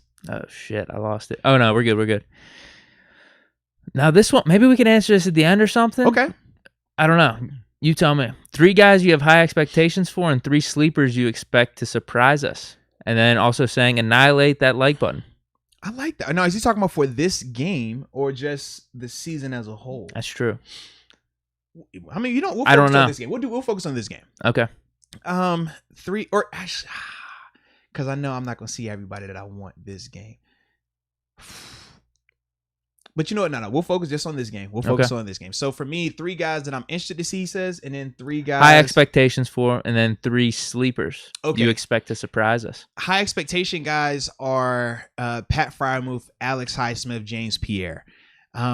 Sleepers are guys that I think is going to surprise people: Antoine Brooks, Derrick Watt, and I'm probably gonna go. I'm torn. I want to go Rashad Coward, but it's gonna be hard to evaluate him based on who's around him. In the sense of he can play well, but if you're giving up, if the team, the O-line as a whole gives up a sack or they're not getting positive yardage, how can I say he's playing? You see what I mean? Like that's gonna be a little bit more difficult. Oh man. You want me to throw a name out there? I'll go McFarland. I'll go McFarland as the third guy that I think is a sleeper a little bit. Who you got, man? I'm with you on the top 3. Freiermuth, who you said? Freiermuth, Highsmith, and Pierre. Yeah. I think those are going to light it up. Yeah, dude. Man. I mean, I think we're all excited about them. Another name I'd throw in there is probably Haskins. A lot of people are excited about Haskins. We have expectations now based off his training camp. I think that because the way I viewed the question, that's why I didn't put Haskins or Naji. Like, I don't think that they're going to surprise me. I'm expecting them to do, like, I think that they should do what they're doing. The reason why I'll be a little bit more surprised with Pat is just because not the receiving part. I think blocking wise, that's going to show up a little bit better than what he's shown a little bit earlier in camp because it's been improving.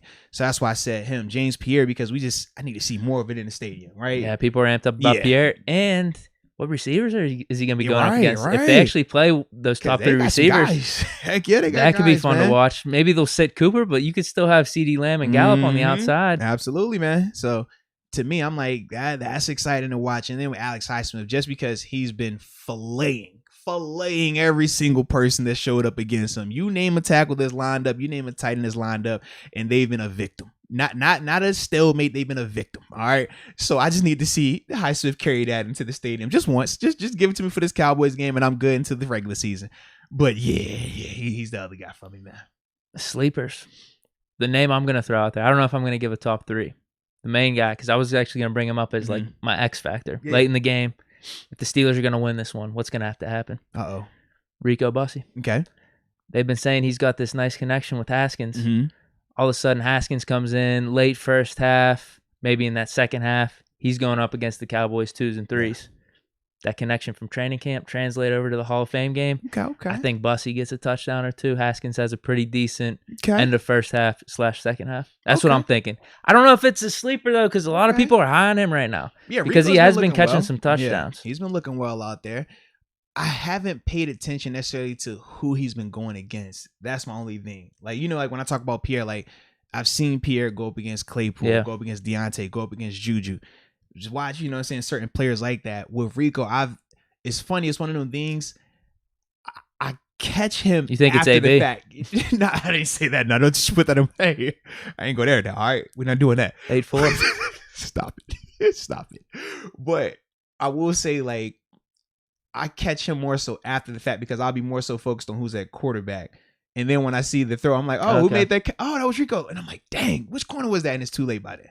So that's for me where I'm like, I have not watched who he's been lined up against, but he has been making a ton of plays, though. I'd be interested to see Isaiah McCoy. I haven't heard too much from training camp, but I was pretty amped up whenever we signed him. Dude, I'm still hyped to see James Washington, dude. Good point. Man, my man, like, he caught a pass yesterday. He takes it across the field. He's throwing the burners on. I'm like, I love his game. God, I love his game. But opportunities, I'm just like, he's not going to get those opportunities barring an injury or barring a poor performance from one of the main guys right now. But I love watching him play, dude. Like, big physical, fast, catch with his hands. Like, I love it, man. Yeah, I think he had like 800 yards for us when we had Duck and Mason. Dude. But then we draft Claypool, and all of a sudden he got bumped on the depth chart a little bit. Absolutely. That's how it goes, man. Mitchell Steiber.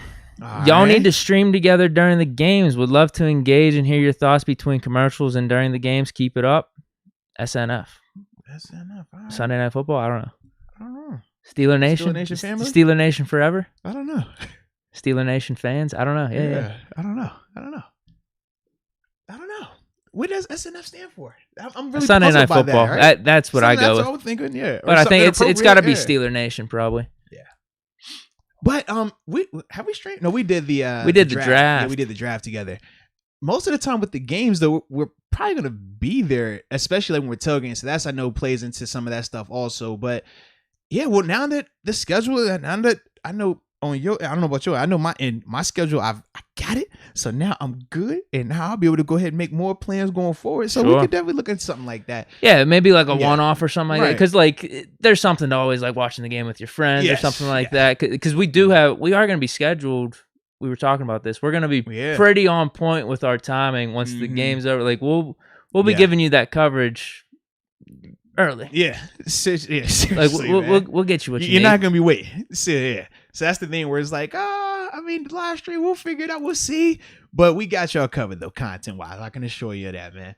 It's always exciting times, man. I think we got one more. I think this is the last. Are you looking at Bombs Away? That's what actually we got two more. Okay, good. I'm on. I've been waiting on Bombs Away. We got another one. You were ahead of mine. No, you're good. All right. We got one after Bombs Away. I think we're caught up. All right, so I'll read Bombs Away. Bombs Away. First off, we appreciate you. He says, "So funny that everyone says we are going to be terrible because our O-line last year. Then they say we suck because we lost 3/4 of that same O-line." Bombs Away, you bring up a good point. You do bring up a good point.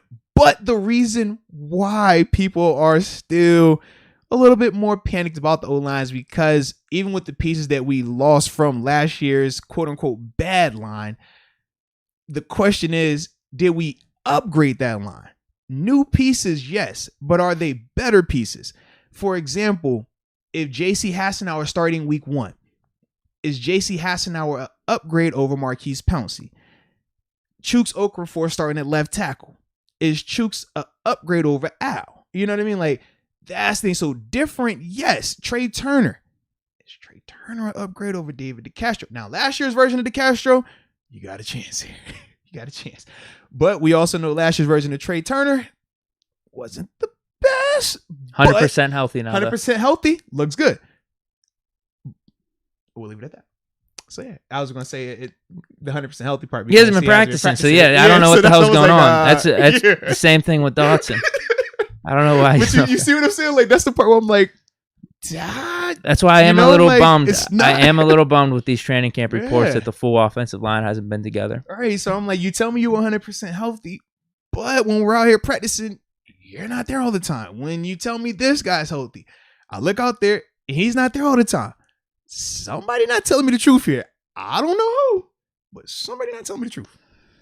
Yeah, we are ahead of it. This is the one caveat I'll say. We're ahead of all the other teams, so maybe it's going to be different next week. But the offense, I said this earlier, the offensive line is the one group we would like to see be gelling earlier rather than later. Very true, man. So hopefully it changes. One more. Maybe we could do this one at the end. Barilla 92. Regular contributor. Shout out to Barilla. We like Barilla. We know how to pronounce his name regularly now, too. We've come a long way. Have you guys already hit on the Lakers acquisitions? Do you think LeBron can get it done with this team?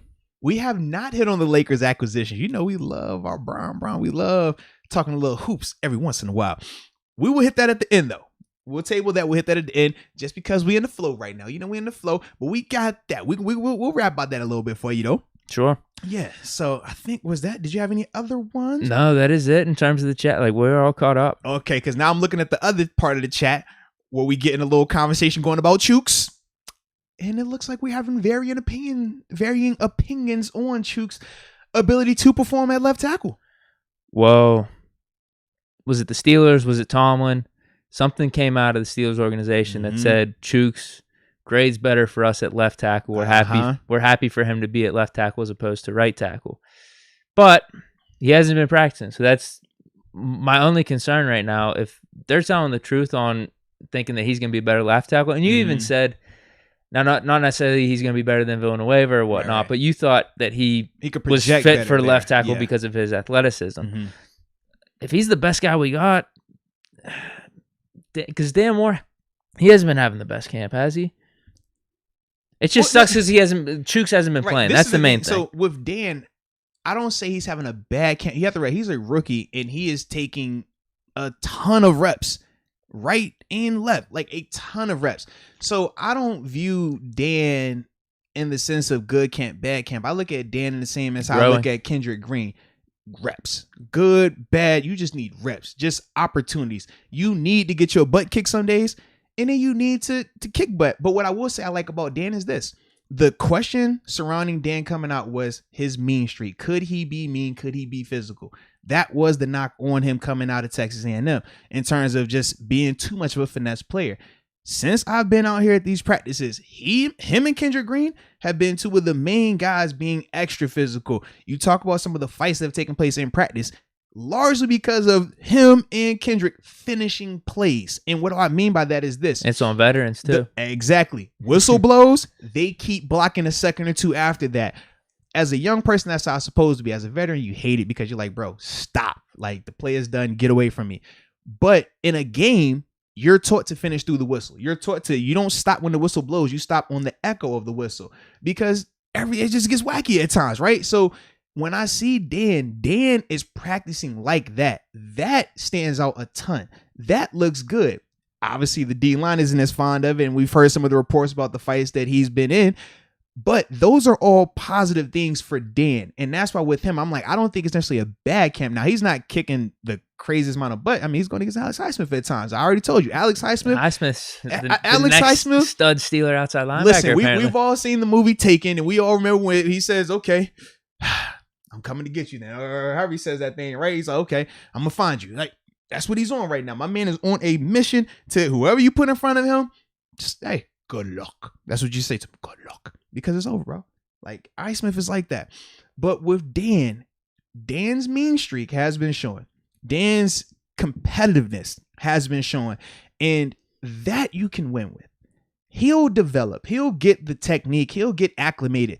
You can't coach a guy to be tough, though. You can't coach a guy to be physical. You either have it or you don't. Coach Tom will always say, I'd rather say whoa than sick 'em. Basically meaning, I'd rather tell you you're doing too much. Dial it back a little bit versus me trying to motivate you to go a little harder, because it's just hard. Like, if a person isn't built like that, they're not going to be like that. So when I see Dan, I do like the fact that that part is in there, because that was the big question mark around him a little bit, man. Now with Dan versus Chooks, have you seen enough right now that you'd be confident with Dan week 1? No, I will not. So even with Chooks not practicing, being limited, we still need Chooks. Yeah, listen. I want to see Chooks more in practice. Sure. Like, I know we're supposed to come up here and be like, yeah, man, I'm confident in everybody, man. We love everybody. Go Steelers. Like, and give you that. But you got you're analytical Deke right now. You feel me? I'm just not thrilled that they're all together. I still do have a positive hope about this offensive line once they get together. Positive, sure. We call that cautious optimism. I'm fine with that. Blind faith, I do not have that. That's where we differ. I think you have more of the blind faith in the sense of, yo, if they here, even if they haven't had the best reports, I think they're gonna step it up when it's come time. For me, I don't have blind faith. I need to see it. If I don't see it, I don't believe you could do it, man. Because if I did believe you could do it, you would just do it. And yeah, with them, I haven't seen enough of it just yet. Chooks hasn't been playing though. Exactly. So when have we seen him at left tackle then? At least he's not doing anything negative. Is he doing anything positive? When have you seen him at left tackle in the NFL? When have you seen him play well at left tackle in the NFL? So how can we expect him to be a good left tackle if we haven't even seen him practice it in the NFL just yet, man?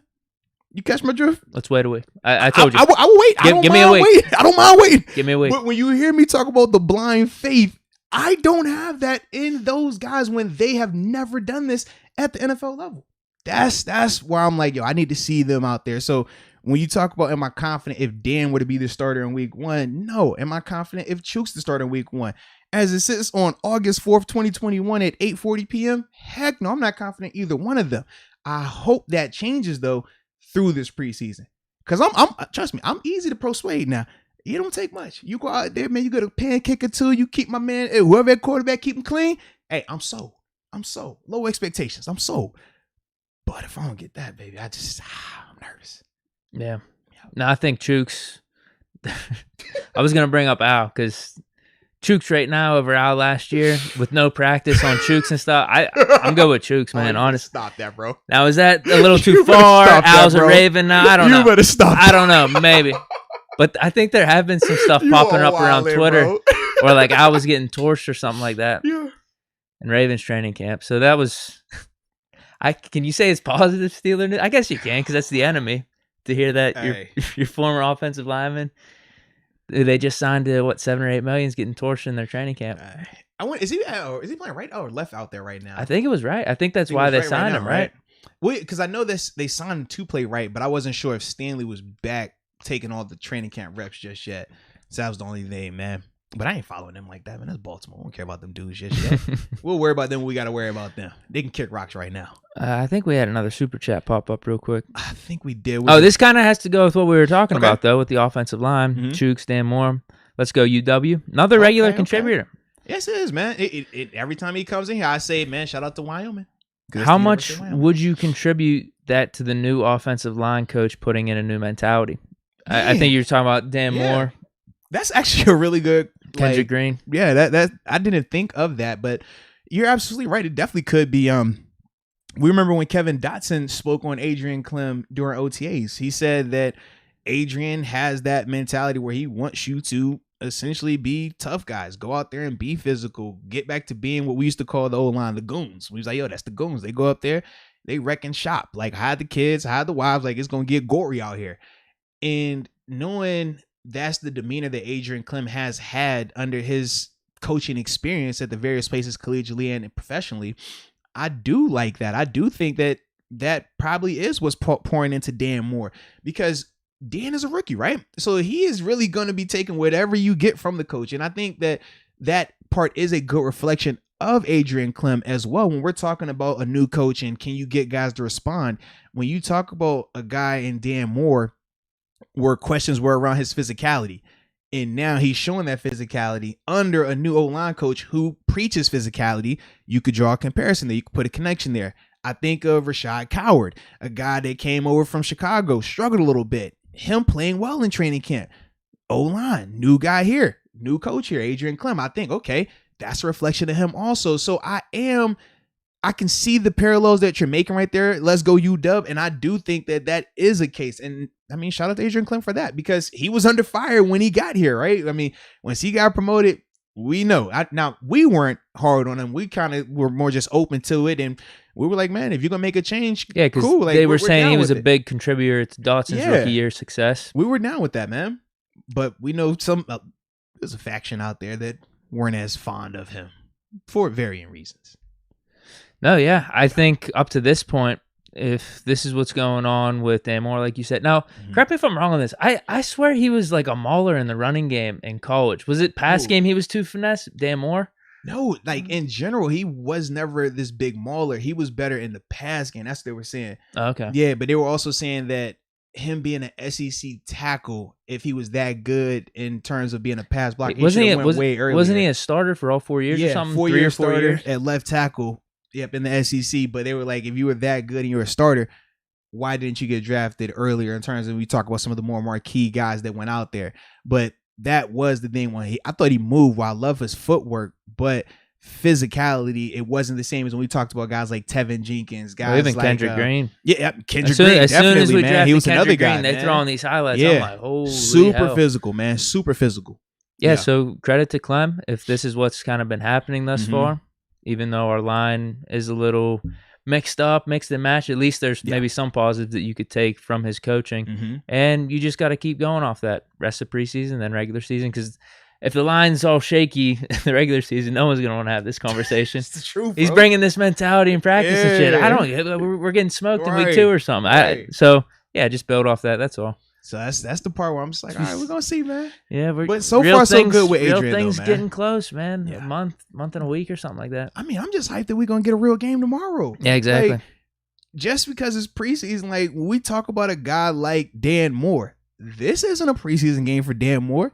This is a job audition for Dan Moore. You talk about Mason Rudolph. This is a legitimate job opportunity for him, man. He has to go out here and show what he can do, not just for the Steelers, but for his NFL life going forward, whether that's here in Pittsburgh or elsewhere. So for all of them dudes that are gonna be playing, like this is gonna be some action, man. It's gonna be real. We have a super chat. Juan Rangel. He's just Juan. real bold with this call. Uh-oh. Just says, "Join my fantasy league!" Exclamation mark. He talking to you. I'm retired, dude. I think I'm gonna stay retired. I really do. Well, I'm exclusive to just my homeboys' fantasy football league because y'all know I'm not a big fantasy football guy. You tried it the one year. It makes me so just angry because it it just goes against everything that I've learned and I've Blake been Bortles taught. Yeah, in bro. 2017 was like a top So five it's like, quarterback. What are you, like how I can't yeah. So I'm exclusive to just Like my guys. Dak Prescott, Yeah. probably top 3 fantasy quarterback. Yeah. And I'm like, how? Well, I don't get that. How? He's not a top 3 quarterback. Like, yes. So I'm definitely a one league only guy, exclusively to that league. And whenever they decide to forget to send me the email about it or the text message about it, oh, don't worry. I'm not going to reach out to them about that. I'm going to say, oh, yeah, man, don't worry about that league, bro. Oh, I missed it. Oh, man, I got y'all next time. Yeah. Do we have anything we need to talk about for the game? The last thing I've been seeing about the game is Marcus Allen. People have been talking about him saying we need to watch out for Marcus Allen. This is Toxic One North. He brought up Marcus Allen actually for that, man. So what are your thoughts on Marcus, though, man? In terms of seeing him in this game, how much should we see of him? Are we going to be seeing him strictly at linebacker, do you think? I feel like it will strictly be like at he's linebacker. officially inside linebacker now. Absolutely. I think he's only going to be. I don't think we'll see. Devin's the interesting one, right? I think we'll see Spillane without. We've seen enough of him in practice where he looks like he'll be getting the nod in the Hall of Fame game. You talking about Devin? Yeah. That's the part where I'm just like, because last time we talked, it was a no. Right. But because the thing with Devin is he wasn't doing back-to-back practices. He wasn't doing team portion of practice. It was more so individual periods, maybe a play or two here in a drill. And going into yesterday, early portion of practice, he did some team stuff. But like I said, it was more of the scripted work. So if we see him, I think it will be a super small amount. Because we talked about when you throw a guy that hasn't been practicing as much into a game situation, your body isn't conditioned for that. So you talk about pulls, soft tissue stuff, hammies. That's the type of stuff. Groins. That's the type of stuff that becomes a little bit more, at risk because a practice tempo, even though Devin Bush is a 4-4 guy, Devin Bush isn't running 4-4 every play in practice. Nah, you run 4-5, 4-6 because everybody else, it's a practice setting, so the tempo is died down a little bit. In the game, though, everything is, you got to go. And if you haven't been getting your body acclimated for that, you just going to open it up for other injuries. So even though he was out there practicing yesterday, if he does play, I think it is a small amount in this first game. I think we will see him in the preseason once he is like completely good to go and they're confident with him. But with him coming back from injury right now, I don't think we'll see a ton of him. So I do think that does make Marcus Allen, he'll get more opportunities, man. He's higher on the depth chart than UG3, right? Yeah. So it could be him and Spillane getting a lot of work early on. Yeah, seriously, man. With Bush, I have the same mentality with him that I do with Harris. I don't really care to see Bush in this game. Now, as much as there's things with Bush coming into this third year, we talked about communication, leading the defense that we do want to see. We want to see reps. It's like, bro, I don't know. Not this game. Like I'm fine next game. If this turf thing is real, I'm good with, and especially if you're just saying it's going to be a series or really minuscule. Yeah. Then to me, it's just like, what's the point? I don't even want to risk it at all. If Devin had been practicing like a normal training camp, like how Spillane is, yeah, there's no question. He'll be out there. He'll probably play at least the first half. No debate about it. But with him coming back from the ACL, with him not having a ton of back-to-back practice days without having to do the full practice requirements that he typically would have, I just don't think it makes a lot of sense to put him out there because conditioning-wise, you want to get him prepared for that game action, and you don't want to just throw him out there in that scenario and jeopardize him for no reason. Yeah. Now with Allen, then he'll be getting a lot of the work. What does he have to show? Like, could he? Because we're thinking Bush, Spillane. They're going to be the main. Johnson. Oh yeah, Buddy. Yeah, I forgot about Buddy Johnson. Definitely. Buddy for a fact is high up. Yeah, and he's been looking good. Yeah. So that's who Marcus Allen's basically going up against. That's the competition. I guess if you want to toss UG3 in there too. Usually, like I said, it's gonna be Marcus has to show flash, like not flash. He has to show splash, because that is what he can do that can separate him from those other guys. Not necessarily in the running game, Yeah. but when it's coverage time, you have to look like you're a legit guy that can cover. It can't look He should. right. You think about his background, you think about his athletic ability. That's where he needs to excel every single time. I think if he does that, he'll have a lot more confidence and the organization will believe in him a lot more. But if it looks just average in coverage, well, why would I, spend my roster spot on him as a converted linebacker when I can just roll with the UG3 or a Buddy Johnson in there as well? So that's kind of like how I view Marcus right now. I mean, it's not that he's having a bad camp, but it's just you have to flash when you're down on that depth chart a little bit. It's kind of like the Jalen Samuels conversation. We kind of know who you are right now. You're looking kind of... You haven't brought anything new. Exactly. We know you were a great athlete. We know that you were former safety playing linebacker. We don't want to look like former safeties playing linebacker anymore. We want to look like crazy athletic linebacker playing linebacker. That's what it should look like. And that's going to be what I'm looking for from Marcus in these preseason games. I don't think it has to necessarily show up in game one. I would love for it to. I think that will set his trajectory better. But as a whole, he's going to have to create some splash in these preseason games. So those are the 5 inside linebackers. Mm-hmm. Are we saying 4 make it?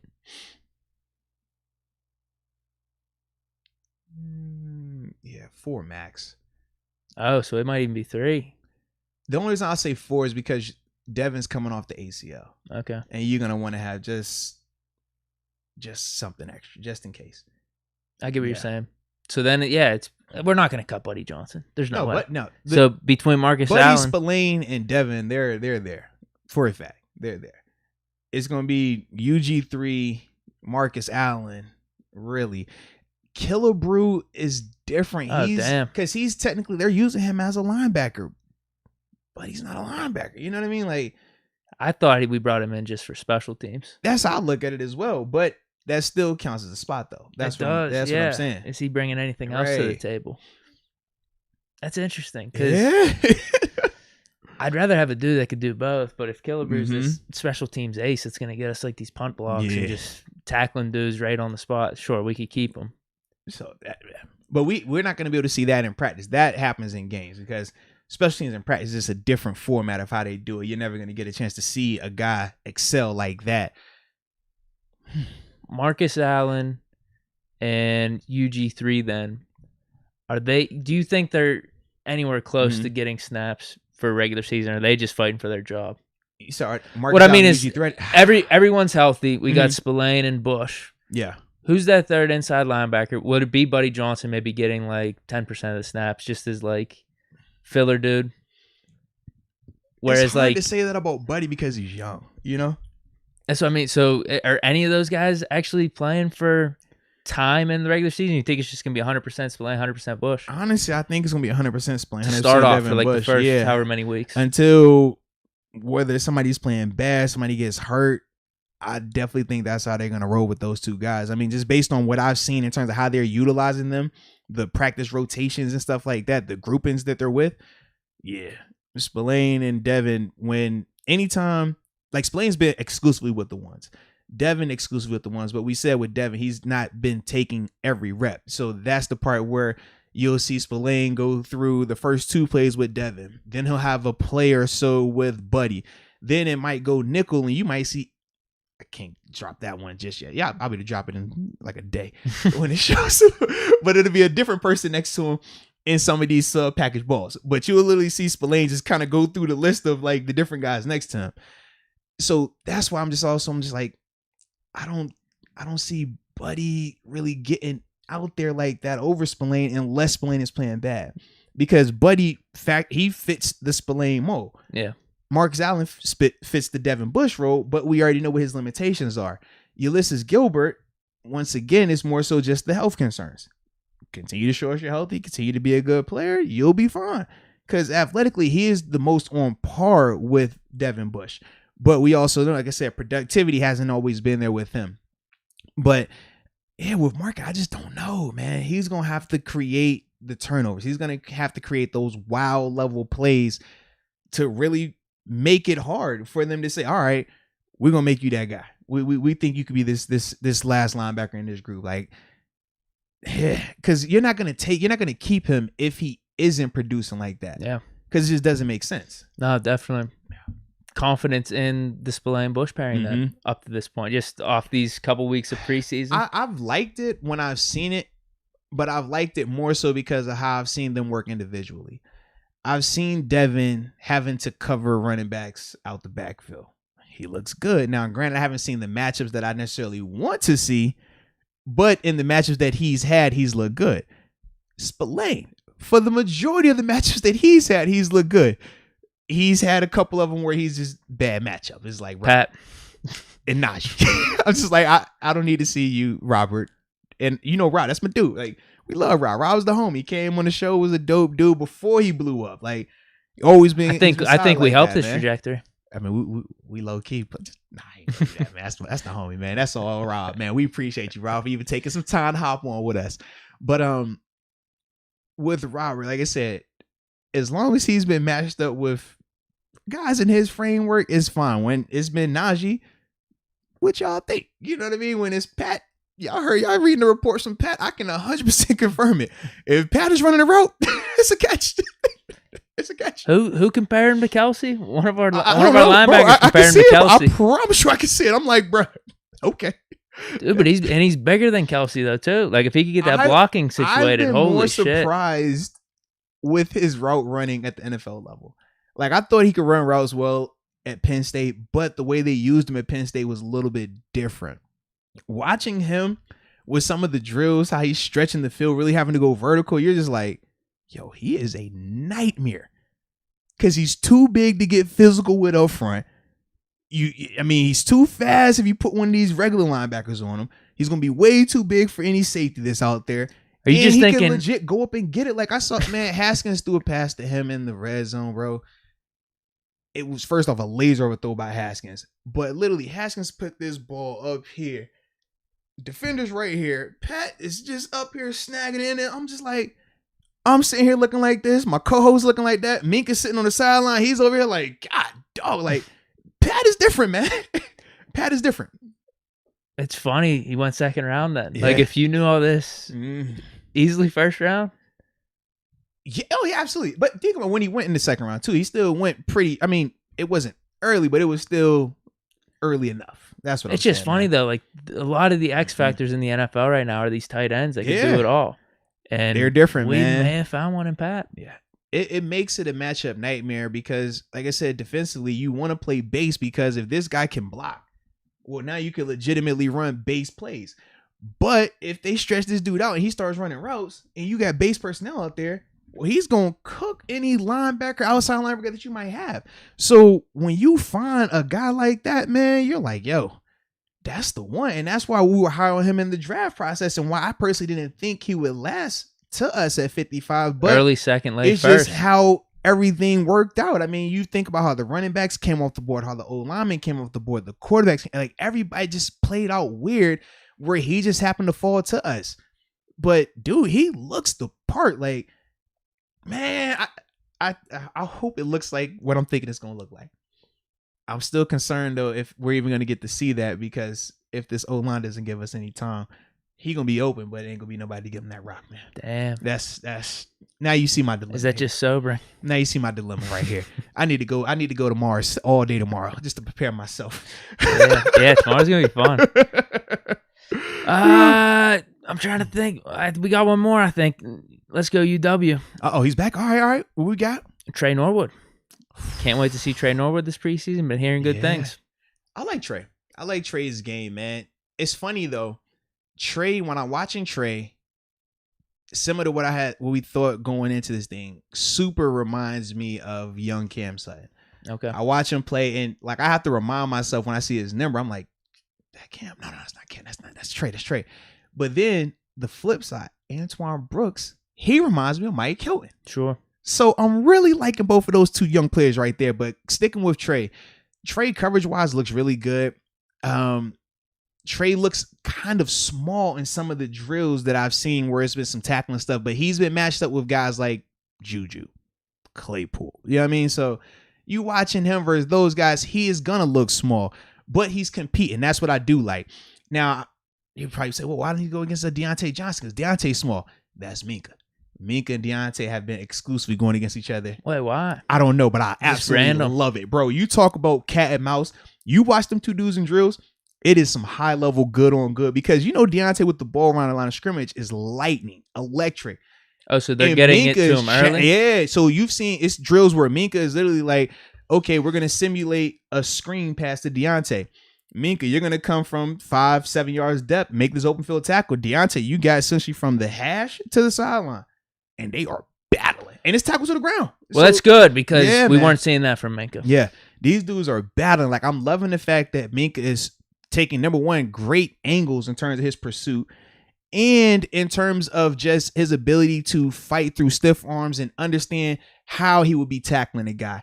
I thought to myself, that's something that Minka, you could tell he wanted to improve upon that this offseason. I do think that has been way better. But Deontay has been looking good. Like I'm watching him in these drills. He's getting this rock in his hand, bro. Decisive, catching it with confidence, like how we thought it should be. So hopefully that could continue going forward as well, man. But it's definitely good on good watching them do, like, you can see every drill and they're literally like, nah, when you go, all right, we ready, let's do it. It remind, like the last time I saw that, actually I've seen it twice now. It was AB, Joe Hayden, and then I saw L. Bell and Lawrence Timmons, and then L. Bell and Ryan Shazier. It would be like that, where it's literally y'all two gonna go in every drill together, every single day, every time. Whenever he's up, you up. And like I just love that because you're gonna make those two dudes make each other better. And now if you're the next guy in line, right, and you didn't see Deontay go against Minka, you're like, bro, I gotta cook too. And now if you're on defense and you're trading over, you're like, yo, Minka doing that, I gotta do that too. So like that's the part where I'm just like, I'm loving that demeanor right now with those dudes, man. Oh, that's awesome. And you brought up Antoine Brooks.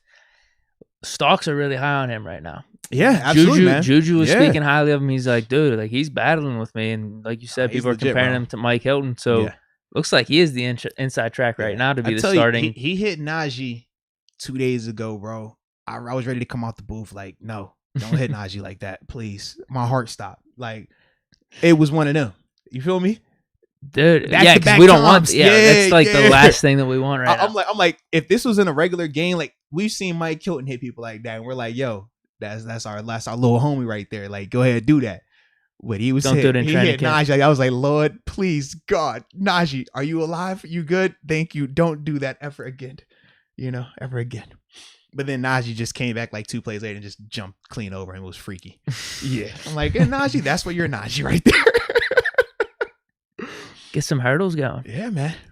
Now, do we want to wrap up Hall of Fame talk? Yeah. I'm seeing another super chat. We'll go last super chat, then we'll go to our next topic, and then after that, man, because it's about it's 9:00, man. We 3 shows a week, but we ain't got to get all these crazy long things now, man. All right, Michael Patrick McCracken.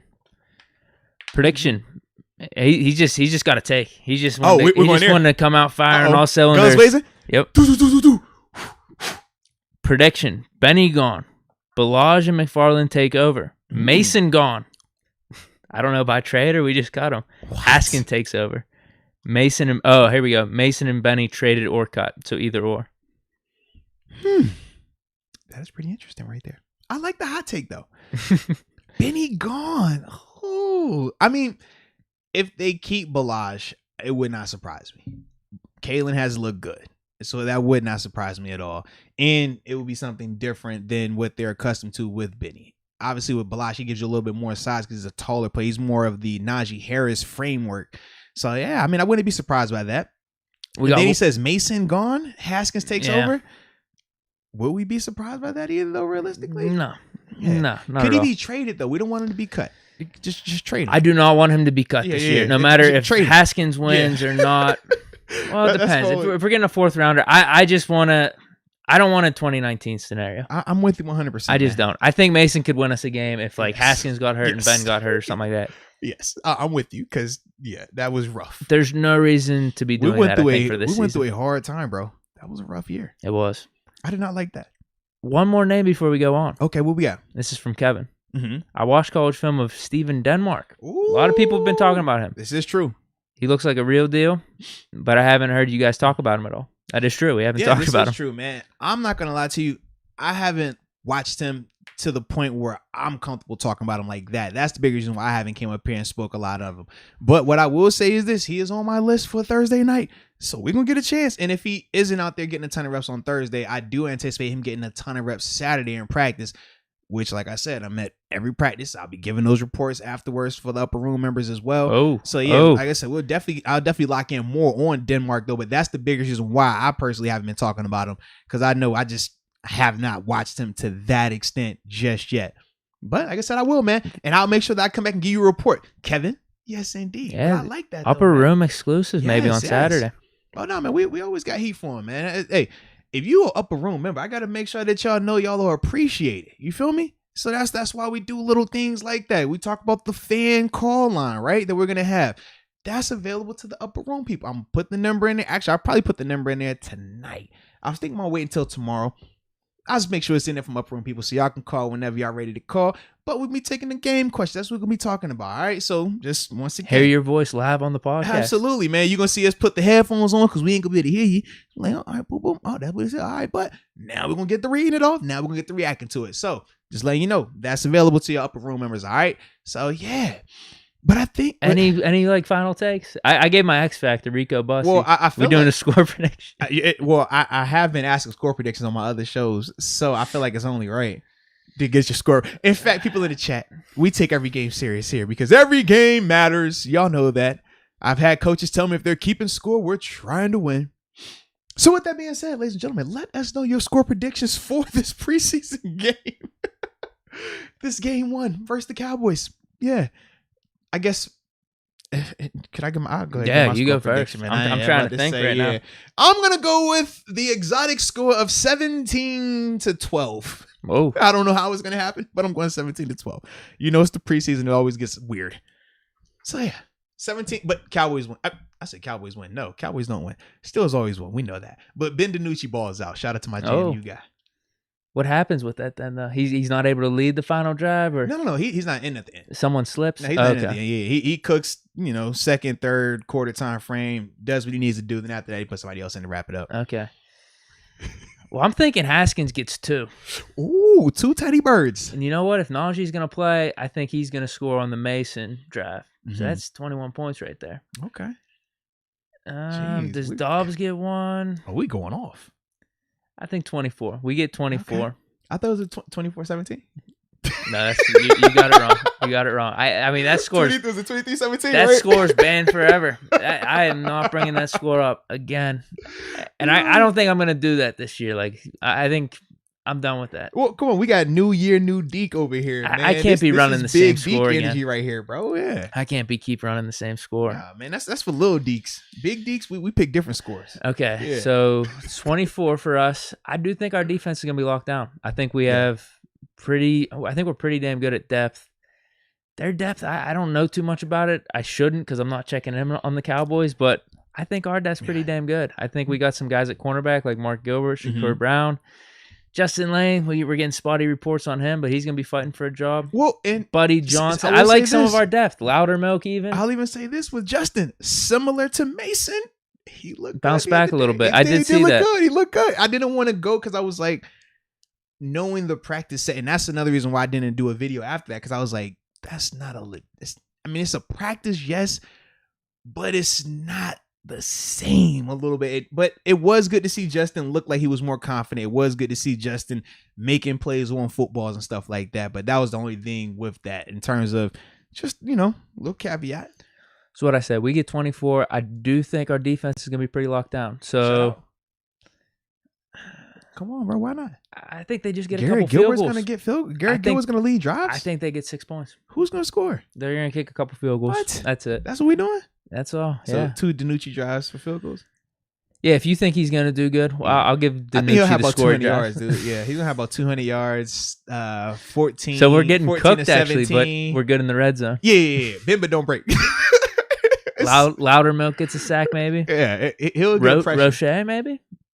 Roche, little speed off the edge for a sack. Give me Henry Mondo with a big time third down tackle for loss.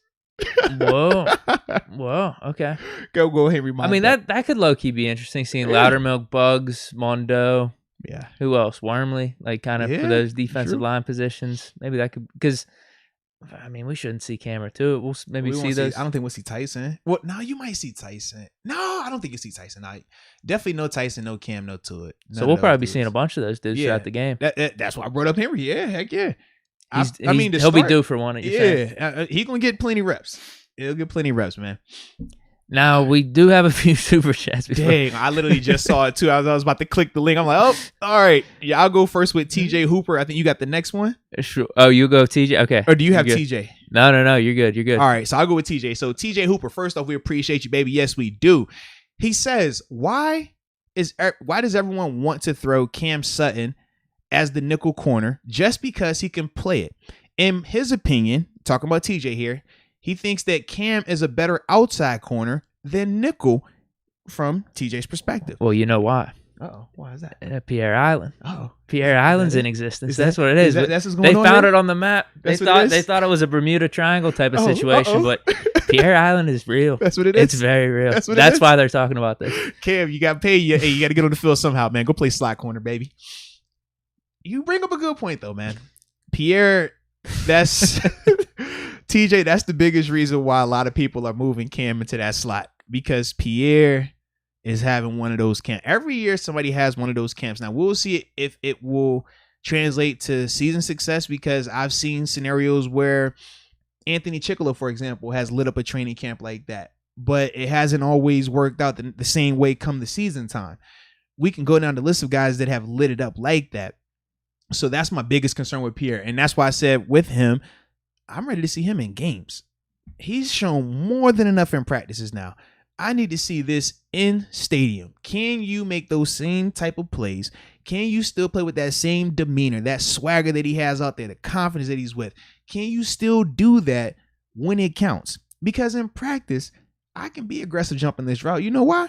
Because even if it's a double move, that touchdown don't count. It's practice, baby. I ain't tripping on that. You jump that double move in the game and you guess wrong. Now it's different. Now we talking about big play. Now you talking about fans getting on you, critiquing you. Then we seen how certain players, when the fans get on them mentally, they can't handle that. Not just it's crazy. I'm not even thinking about the secondary guy that I'm sure a lot of people are thinking about. But it was multiple guys, because the other guy that people was getting on as well that had a little bit rough go at it this offseason. Yeah. So that's the thing that with Pierre, I'm like, that's what changes from practices to you doing it in the game and you having to excel at it in the game. Because if not, we know how Still Nation gets, baby. we know. I think Pierre's locked in. He's on his island at all times. Like there's no cell reception. There's nothing. That's what it is. So if something just goes a little wry on the island, it's fine. He fixes it really quick and he's back. All right. I hope you're right, man. I don't want him to be stranded like what's my man Tom Hanks with Wilson. That was the little volleyball he had in Castaway, right? I've never seen it. Yeah, it was a long movie. It was different. I would hate to be him. We want to get through these last super chats. Get the last super chats, and after that, we'll transition, man. Ricky Cope, MVP of the podcast thus far. What does he have? This is true. He just wanted to throw out another comment, throw some support. Okay. You guys running late? This is for your hard work. We greatly appreciate it. Dude, it is 9:13. We are technically 13 minutes over right now. Technically. But because we love y'all and because the first live podcast before the game, we are a little bit excited right now. So we shout out to you for that, man. These last two are just kind of takes. Let's go UW back at it. Okay. It says now, Presley. He's vying to. He says he ain't going out like that. He is not going quietly into that dark night, baby. Put some respect on him. He said, "Don't you crown somebody else before you crown me." That's what he said. All right. Presley Harvin III going to get a fake punt touchdown to Rico. Oh, it can happen, but it'll be in a very unique way. It won't be a called fake punt. That'd be too obvious. You draft a dude that you're seeing that all through over his tapes and stuff. Right, it has to be a bad snap. Somebody blows a protection, and Presley's gonna have to make something happen. Now, this is where it's gonna be interesting though, because Danny Smith is actually anti-specialist punters, kickers, holders, trying to make something happen when it's a bad play. Because he says you guys aren't paid to be quarterbacks. You're not paid to have the ball in your hand. And typically when you think historically in the NFL, when you see kickers or punters after something bad happens, they try to run and throw it and do something crazy. typically just becomes worse. So his whole thing is if it's a bad snap, if you can't get that punt off, just get tackled. Don't try to throw the ball because you're going to get stripped, you're going to get hit, something wacky is going to happen. But if you're Presley, you're different, all right? I'm not against you, Presley. If something bad happens, hey, man, take your chance, baby, all right? You can't be great if you don't try to be great, baby, all right? Greatness can't happen in a controlled environment. If something bad happens, you don't look over there at Danny Smith and just go down on that ball. Nah, baby, what would you do if this is NFL streets, all right? You're going to pump fake that thing. You're going to and then after you better get low. Whether you're throwing it or running it, you better make it happen, all right? That's what you do, Presley, all right? You'll be an icon forever, I promise. Oh, yeah, even if it is preseason. He'll be an icon, bro. I mean, because that highlight will be brought up every preseason. Every single time, bro. Don't forget the Presley Harvin fake punt. Or not fake punt, but just how he got this touchdown. Hey, man, it was a beast, dude. Unreal. Lifelong fan 07. Uh-oh, here we go. They were a fan since 2007. I like that right there, man. Go Steelers. Thank you, gentlemen. That's all he's got to say. Oh, well, shout out to you, lifelong fan 07. Definitely appreciate you, man. Yes, indeed. Alrighty. So, read through these quick little score predictions because people actually did put score predictions. Oh, yeah. It was crazy, bro. Then after that, we out, man. We're not out, but we'll transition out of this segment and then we'll get up out of that thing. So, let's see the top of this. All right. So, we got Wadini says 17-25, but he doesn't have a team. So, I'm assuming it is the Steelers. Call me K. She's laughing at Deke 24-17. That's the wrong score. It was 27-13. 27-13. That was the score. I must puke trying to say it because I can't do it again. I can't. It was a bad score, bro. I brought it back for the wild card game, and that was you were consistent, man. You tried to like will yourself to victory with it, man. You was like, "Yo, I got this. I'm gonna just keep saying it. It's gonna change." It's like, no, it's not. Because I stopped saying it after we lost. Yeah. But they were like, you got to bring it back, dude. You got to bring it back. Like, because the vibes were down. We're losing some games here and there. You tried to hedge your bet versus Cincy. That's what the one. Yeah, you was like, yo, this the one. Got to have it. I don't think I said 27-13 for that. No, I said it for the Browns wild card game. I mean, so that's why I can't say it again because we saw what happened. I cannot say it again. Yeah. It worked for the first 11 games. We lost one. I was like, all right, I got to stop saying it. But people were like, bro, we need it back. Yeah. We need it back for the playoffs. Yeah. And I did it. It's not what we want, man. And we lost. We lost. I'm with you on that, man. I'm with you. All right. So Justin Reynolds, he goes with 24-17 as well. Bat300_ says 28-17. Lifelong fan 07. Shout out to Lifelong fan 07 says 17-10. Obviously Pittsburgh Steelers. And then Todd Sikowski 17-6 Steelers. I'm loving these 17s. I'm loving. I feel like 17 points are gonna be scored somehow, some way.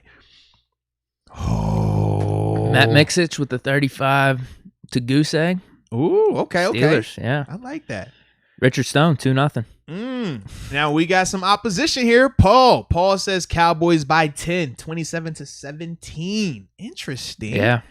I think he's the only one. Oh, no, we got another one. Colin with 2 L's. Colin Cooper says 22-17 Cowboys. Stephanie Ramirez, she goes 24-13. I'm assuming she's going Steelers. Call me Kate. Now she's changed it to 100-0 Steelers. And then we got Richard Stone coming in with 2-0 Steelers. Yeah.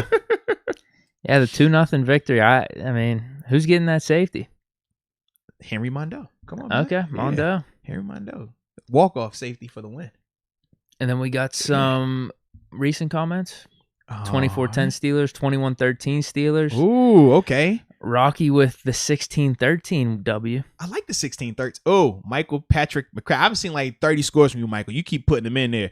But he says 47-6 for the Steelers. That might be along yours because y'all know you keep having everybody scoring over there, man. Yeah, what I said? I said Haskins with 2. I said Naji gets 1. You already said Rico getting 1 off the fake punt from Presley. No, I didn't say that. I was Presley's throwing a touchdown though, right? I don't think that's happening. No, why not? I'm open to it. I'd like to see it. It'd be fun. Put it on tape. I don't think it's in my prediction. It's in our prediction. No, we're willing it to happen, bro. If we just keep speaking into existence, it's gonna happen. Well, you're saying so I need to add that storyline into my prediction? Absolutely, you think? Man. Come on, man. It only works when What it's did I you, say? though. What did I say? 24-6, right? 24-6, yeah. That's what it sounds like. Frank K says 27-24 Cowboys. Oh, man, that's a lot of points scored on this, baby. 39-17 for Adam. And he says with Loudermilk getting a safety. Yeah. All right. Yeah. You're going to love this from Josh Hart. Pierre with the pick 6. That's how we get those 45. Dude, he's points. on that pace right now. Now that's how we get the 45. These reports from training camp, holy hell. Now that's how you can get the points then. Boom. It would just, for him, it would just be another day apparently. Oh yeah. Just let's get a pick 6. He doesn't even care. It's just against the Cowboys now instead of our team. That's what he does. That's what he does, man. I swear, man. Now John Doe says it's gonna be 42-0.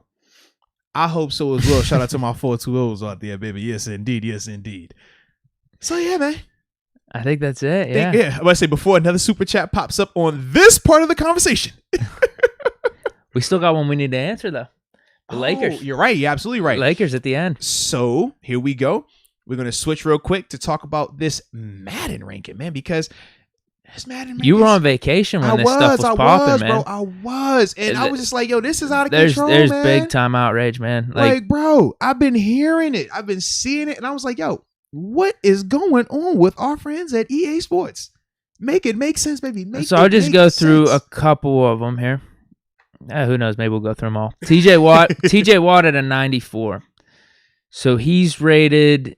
Oh, shit, because I don't have the other positions he's compared with. I believe he's the third best edge / outside linebacker in the game at a 94. Behind who? They have Khalil Mack at like a 96, 97, and they have Myles Garrett at a 98. Okay. TJ at a 94 though. That's a damn shame. I guess. No, my thing is this.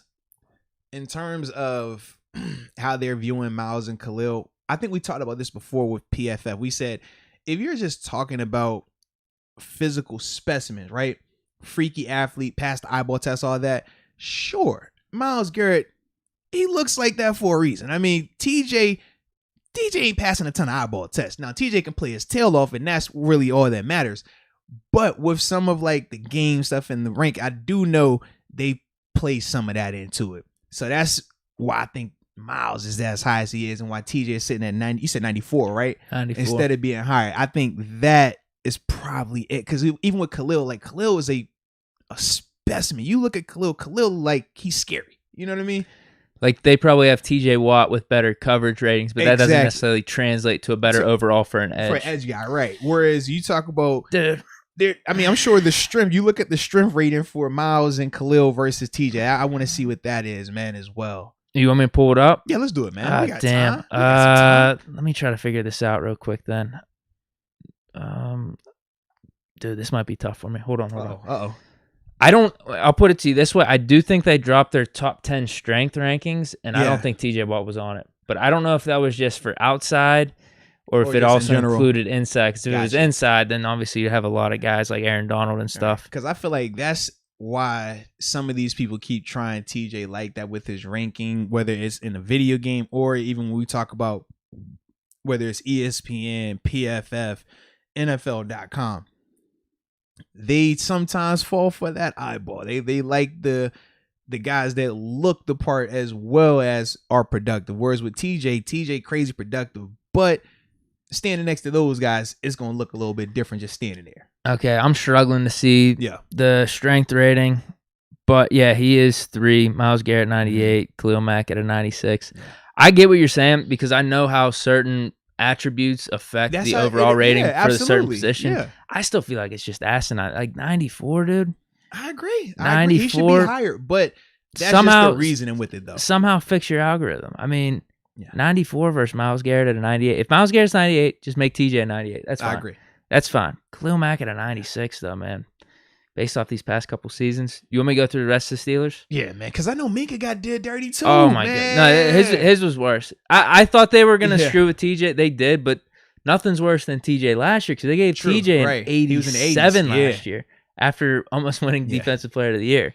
Like, that's for just me, when ridiculous. I think of TJ, I'm just like, they're solely knocking him because of he doesn't pass the eyeball test the way those other guys do. That's all I could think of, man. So they did Cam Hayward and Tuitt pretty well. They had them both in the top 10. Cam had a 92. Stephon Tuitt with an 89. Cam was like the 4th, I think, tied for 4th. Okay. Out of all the interior defensive linemen. Tuitt was number 8 at an 89. Minka Fitzpatrick, though, at an 89 overall, he was the 10th best safety. Disrespect. The 10th best safety. To the highest degree, bro. Yeah, I don't even need to compare him to the rest of the safety. Just to have him 10 as a top safety. 10, who are the 10 safeties or the 9 safeties they have in front of him right now? That's what I'm trying to Well, they had Tyrann Mathieu at 1. Okay. Oh, wait. Oh, I have it right here. I don't know why I'm trying to So search. what? Tyrann Mathieu, Justin Simmons, Jamal Adams. They'll put in those They conversations. Buda Baker. I know that for a fact. Okay. Let's see. Hold on. I have it. I passed it up. Hold on. Because I'm on ESPN. They got this all over the place right now. I'm at running backs. I'm at cornerbacks. Let me get to safeties. Unless they don't. Oh, here we go. I got the safeties. All right, here we go.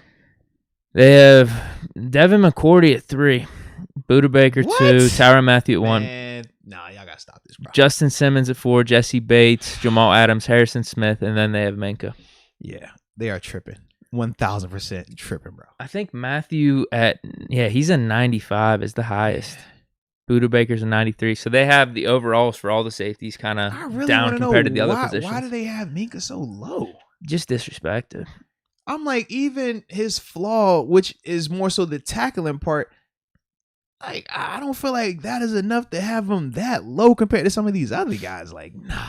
Yeah, it's just asinine. Yeah, I don't agree with that at all, man. It's asinine. I do not like that at all. And it looks like the people aren't agreeing with them either, man. They feel like Minka should at least be a 95. I'm seeing TJ should be in the 96 or better. Lifelong fan 07 says TJ should be at 97 as well. Yeah, this is crazy. I'm not getting it at all, man. All right. And then Ray Thomas even says, now I'm sure we're going to get to the Ben rankings, but it's just terrible. He literally says Trevor Lawrence, who has never played a down. Now he was explicit in there. He's never played a blank down. And he's rated the same as Ben Roethlisberger, WTF, a ton of exclamation points, a ton of angry faces. Yeah, I share that sentiment, Ray. But I don't even know what, like, Trevor Lawrence is really on the same ranking as Ben, because Ben's ranking is pretty bad right now, man. Well, listen, dude, Madden and Ben, it's just been terrible throughout his whole career. Like, it's just been atrocious. Now, I'll give you specific examples. Even after hot seasons? No, I'll give you specific examples over these past 3 seasons. I can't remember going back, a decade ago. But, dude, the year after he won, we might have actually talked about this on one of our first podcasts. The year after he won the passing title, threw for over 5,000 yards, the year we went 9-6-1, he came in at an 85 overall. The year after that, I think, beginning of last year, coming off the surgery, whatever it is, they had him at an 81. And then this year they have him at a 78. Yeah, I don't. Like, it's just completely asinine. So, like, my expectations for the Madden ratings and just Steelers in general, specifically Ben, I'm numb to it at this point. I'm just, I've been so pissed off. I'm not even surprised they gave him a 78. But to compare him with Trevor Lawrence, to see all these dudes that are ahead of him, it's ridiculous. It's like it's asinine. That's crazy. It's blatant disrespect, dude. That's crazy disrespect. And I will say this.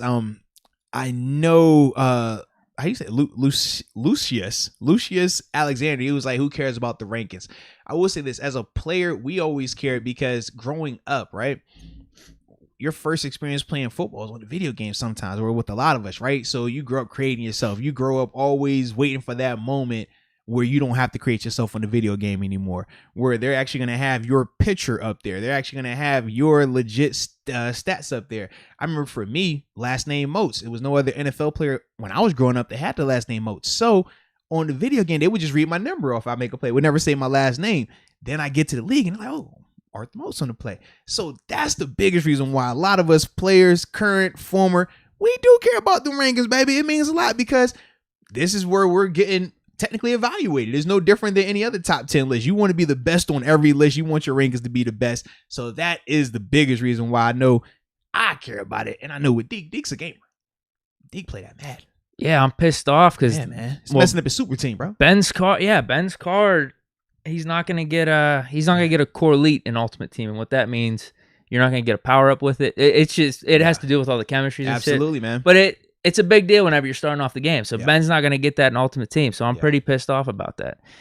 Yep. You want me to go through some of these other guys? And this is just funny. So they gave Ebron an 83. If we're just talking about Steeler play, so they gave Ebron an 83 and Ben a 78. How about man Schmer to do it?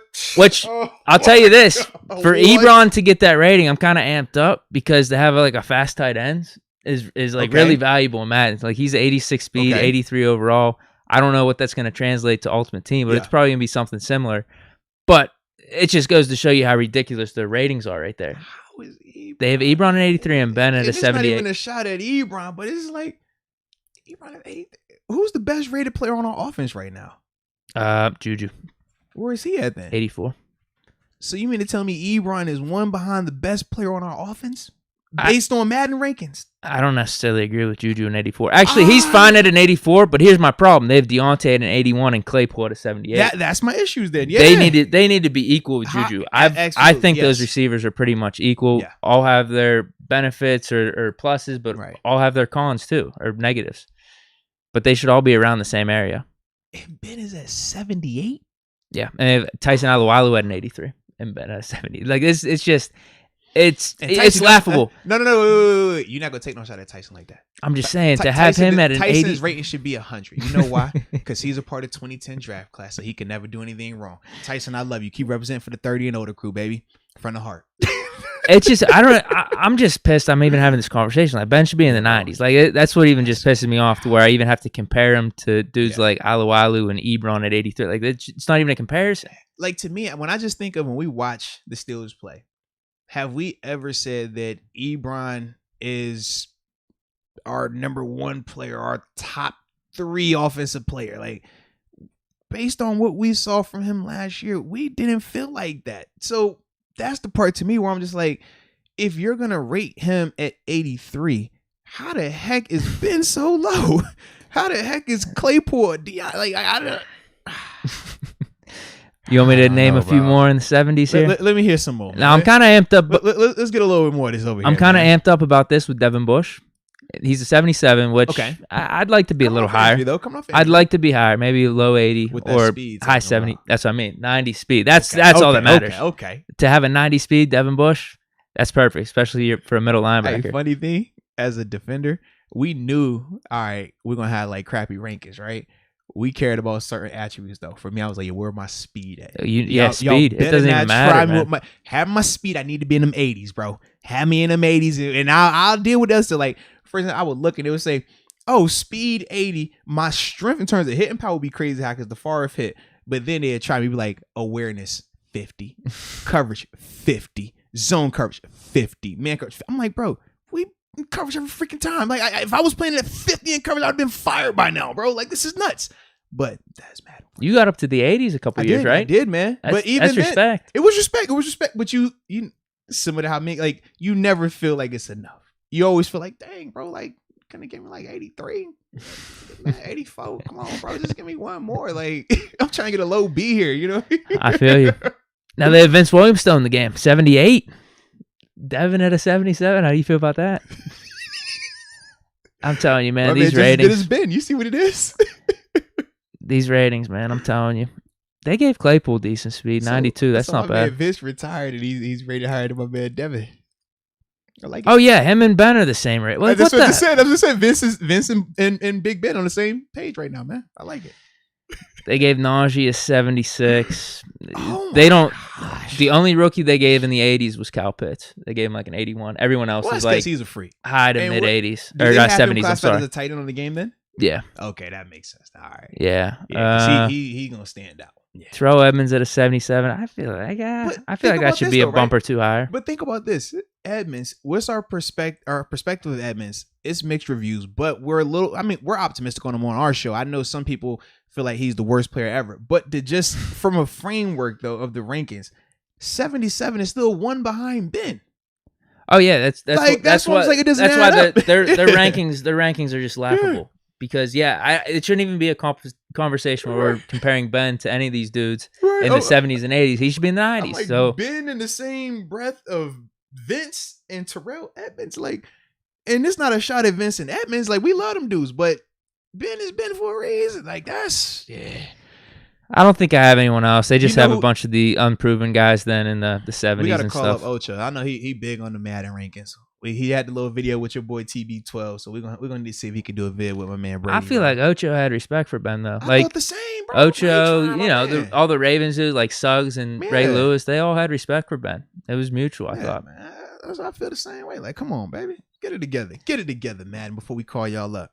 But yeah, those are the Steeler Madden rankings. Unreal.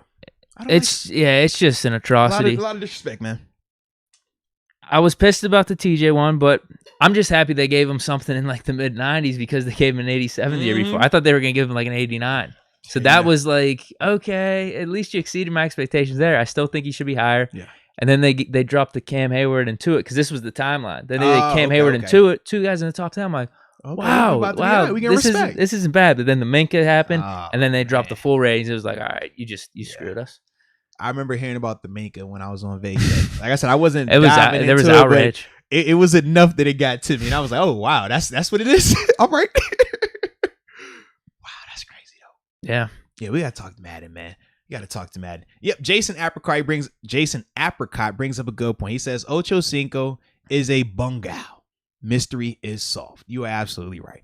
Ocho is forever a bingal. They ride on the Escaluzar, and we know this. All right, so any of this hatred, PFF, they fall in that same vein because they're operated by who is it? Chris Collinsworth, who's also a bungal as well and rides on the Escaluzar. So all of them could take that, twist it up real nice and shiny, shift it this way, and shove it up there, Candy. Keep PG-13 today, but y'all catch where we're going with that thing there. So yeah, Madden. You got anything else for Madden? We got one more topic if you want to hit it. We do. The Lakers. We do. Let me exit out this Madden. We got I got one super chat here. Let's go, UW. It's just it looks like just a take. Okay. Should have been suspect of this Madden the minute they didn't even put the MVP on the cover of the MVP edition. Dude, you absolutely right. Yeah, Rogers isn't on the cover. He's never been on a cover, but they put 2 people that have already been on the Madden cover. On the cover, yeah. But could you have put Brady and Rogers on the same cover? No, you just give Rogers the cover athlete for the year though. But they did Brady and Mahomes. But Brady gives you the Super Bowl MVP though. The Super Bowl MVP trump the regular season MVP. Oh, I get what you're saying. You said because both of those dudes are the back-to-back Super Bowl MVPs too. Yeah, maybe that's what it was. Yeah, I didn't even think about that angle. Those okay. Definitely the back-to-back guys though. Maybe that's what it was. Dude, I bought the game. They have a Dynasty edition. It's up to like over $100 now. Like Madden doing that? I'm telling you. Well, no, the normal game's like 60, 70. I don't know. Mm-hmm. But to get all these extra perks for like Ultimate Team, because where they're raking in money, I'm telling you this right now, is these virtual transactions of let me pay this to open up packs for these cards on Ultimate Team. Yeah. I'm sure they have stuff too. There's this mode called the Yard where you just create your own single player. Okay. But then you could customize yourself out with like sleeves and shit and can I get jerseys. Tatted? I gotta be yadded up a little. But to do that, it's either you grind the game or you could put a few bucks into it. But that's where they're really making the money, and that's that's how I got banned. It's because I was trying to get around that a little bit. Don't get banned again, please. Not completely, because I was spending money to people that were giving me the coins directly, so I didn't have to open up Madden shitty packs. Like there's a whole. I'm telling you, it's a whole enterprise behind the scenes. So it's a black market to the Madden trade market. Is that what you're telling me? Oh yeah. God, dog. And it should be the case because Madden get out more, man. Dude, it's the black Madden market. I need to look into this some more, man. Madden screws you with the pack odds and everything, so I don't feel bad about it at all. I really don't. On Madden. I thought they only scam on Roblox and Minecraft. Let me find out, man. I like it. All right. We got the one from earlier. What? Basketball. Lakers topic. Yeah. We'll tap that a little bit. It was how do you feel about Russ Westbrook with the Lakers? Is LeBron gonna get it done or something like that? Yeah, man. For me, I like the roster. I would have loved it if it was 5 years ago because they are older. But if they can stay healthy, obviously, man, they have talent. I mean, I think Melo, in terms of the shooting that he's going to bring, huge. I like that. That give you a little bit more space. And we know with Russ, a more dominant person that can handle the ball, create his own shot, get to the cup. I love that. With AD, he's the one. I got to see, man. Are we getting aggressive AD or are we going to get passive aggressive AD? I would like to have aggressive AD. If we can do that, with Brown being healthy, they're going to be perfect. They're going to be good. I like them a lot. But that's that, man. What's your thoughts on it, though, man? I thought I had a pretty good take on this a couple of days ago. Yeah? Are you pulling your take back up to regurgitate your take, or you got a new take? What you got from I'm just trying to get the Lakers roster up there to see all their moves, because they signed Dwight Howard, Kent Bazemore, Ariza, Carmelo Anthony. Didn't they bring in Wayne Ellington, too? They brought in a 2017 All-Star team. Like 2015, 2016, man, this would have been dope. So that's all I was trying to find. Old, man. But my take for Westbrook and LeBron and the Lakers is A lot of people have been complaining about Westbrook and saying he's had this all-star cast throughout his whole career with KD at OKC, James Harden, now Bradley Beal. But that's my point. I said, yeah, they were young. The when Harden he was situation was flawed. When he was with KD was not the leader that LeBron James is now. So why would Westbrook, if he thinks he is better than KD, if he thinks he's the better leader, why would he, I guess, like succumb to that and say, no, I'm gonna defer to you? I mean, there's two egos at play there, but now I think you have LeBron James, who multi-time champion, between him and Jordan, the best basketball player of all time. If LeBron said, hey, I want Russell Westbrook on this team, I feel like he's gonna defer to LeBron and say, hey, you're the leader. Let's do this. Let's try to win a championship. You know the path to do it.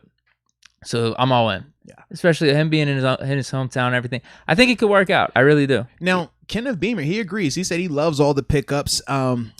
Also, where are we? Oh man, it moved on me again. Dang, go.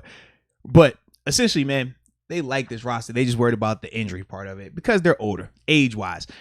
With Westbrook, though, I think that, man, him and Bradley Beal, why would he take a backseat to Bradley Beal, right? He's been proven to be an MVP. He's had more success at the NBA level. With LeBron, though, LeBron will be the clear-cut leader. And I think that will help Russ. I think when you can direct Russ and he actually respects who's talking to him, you're going to see a more productive version of him. But I just love for when LeBron is off the court, or when LeBron wants to be more of a shooter, right? You know how LeBron is sometimes sit out there by that three-point line. You actually have somebody that can attack and create. We thought Kuzma was going to do that.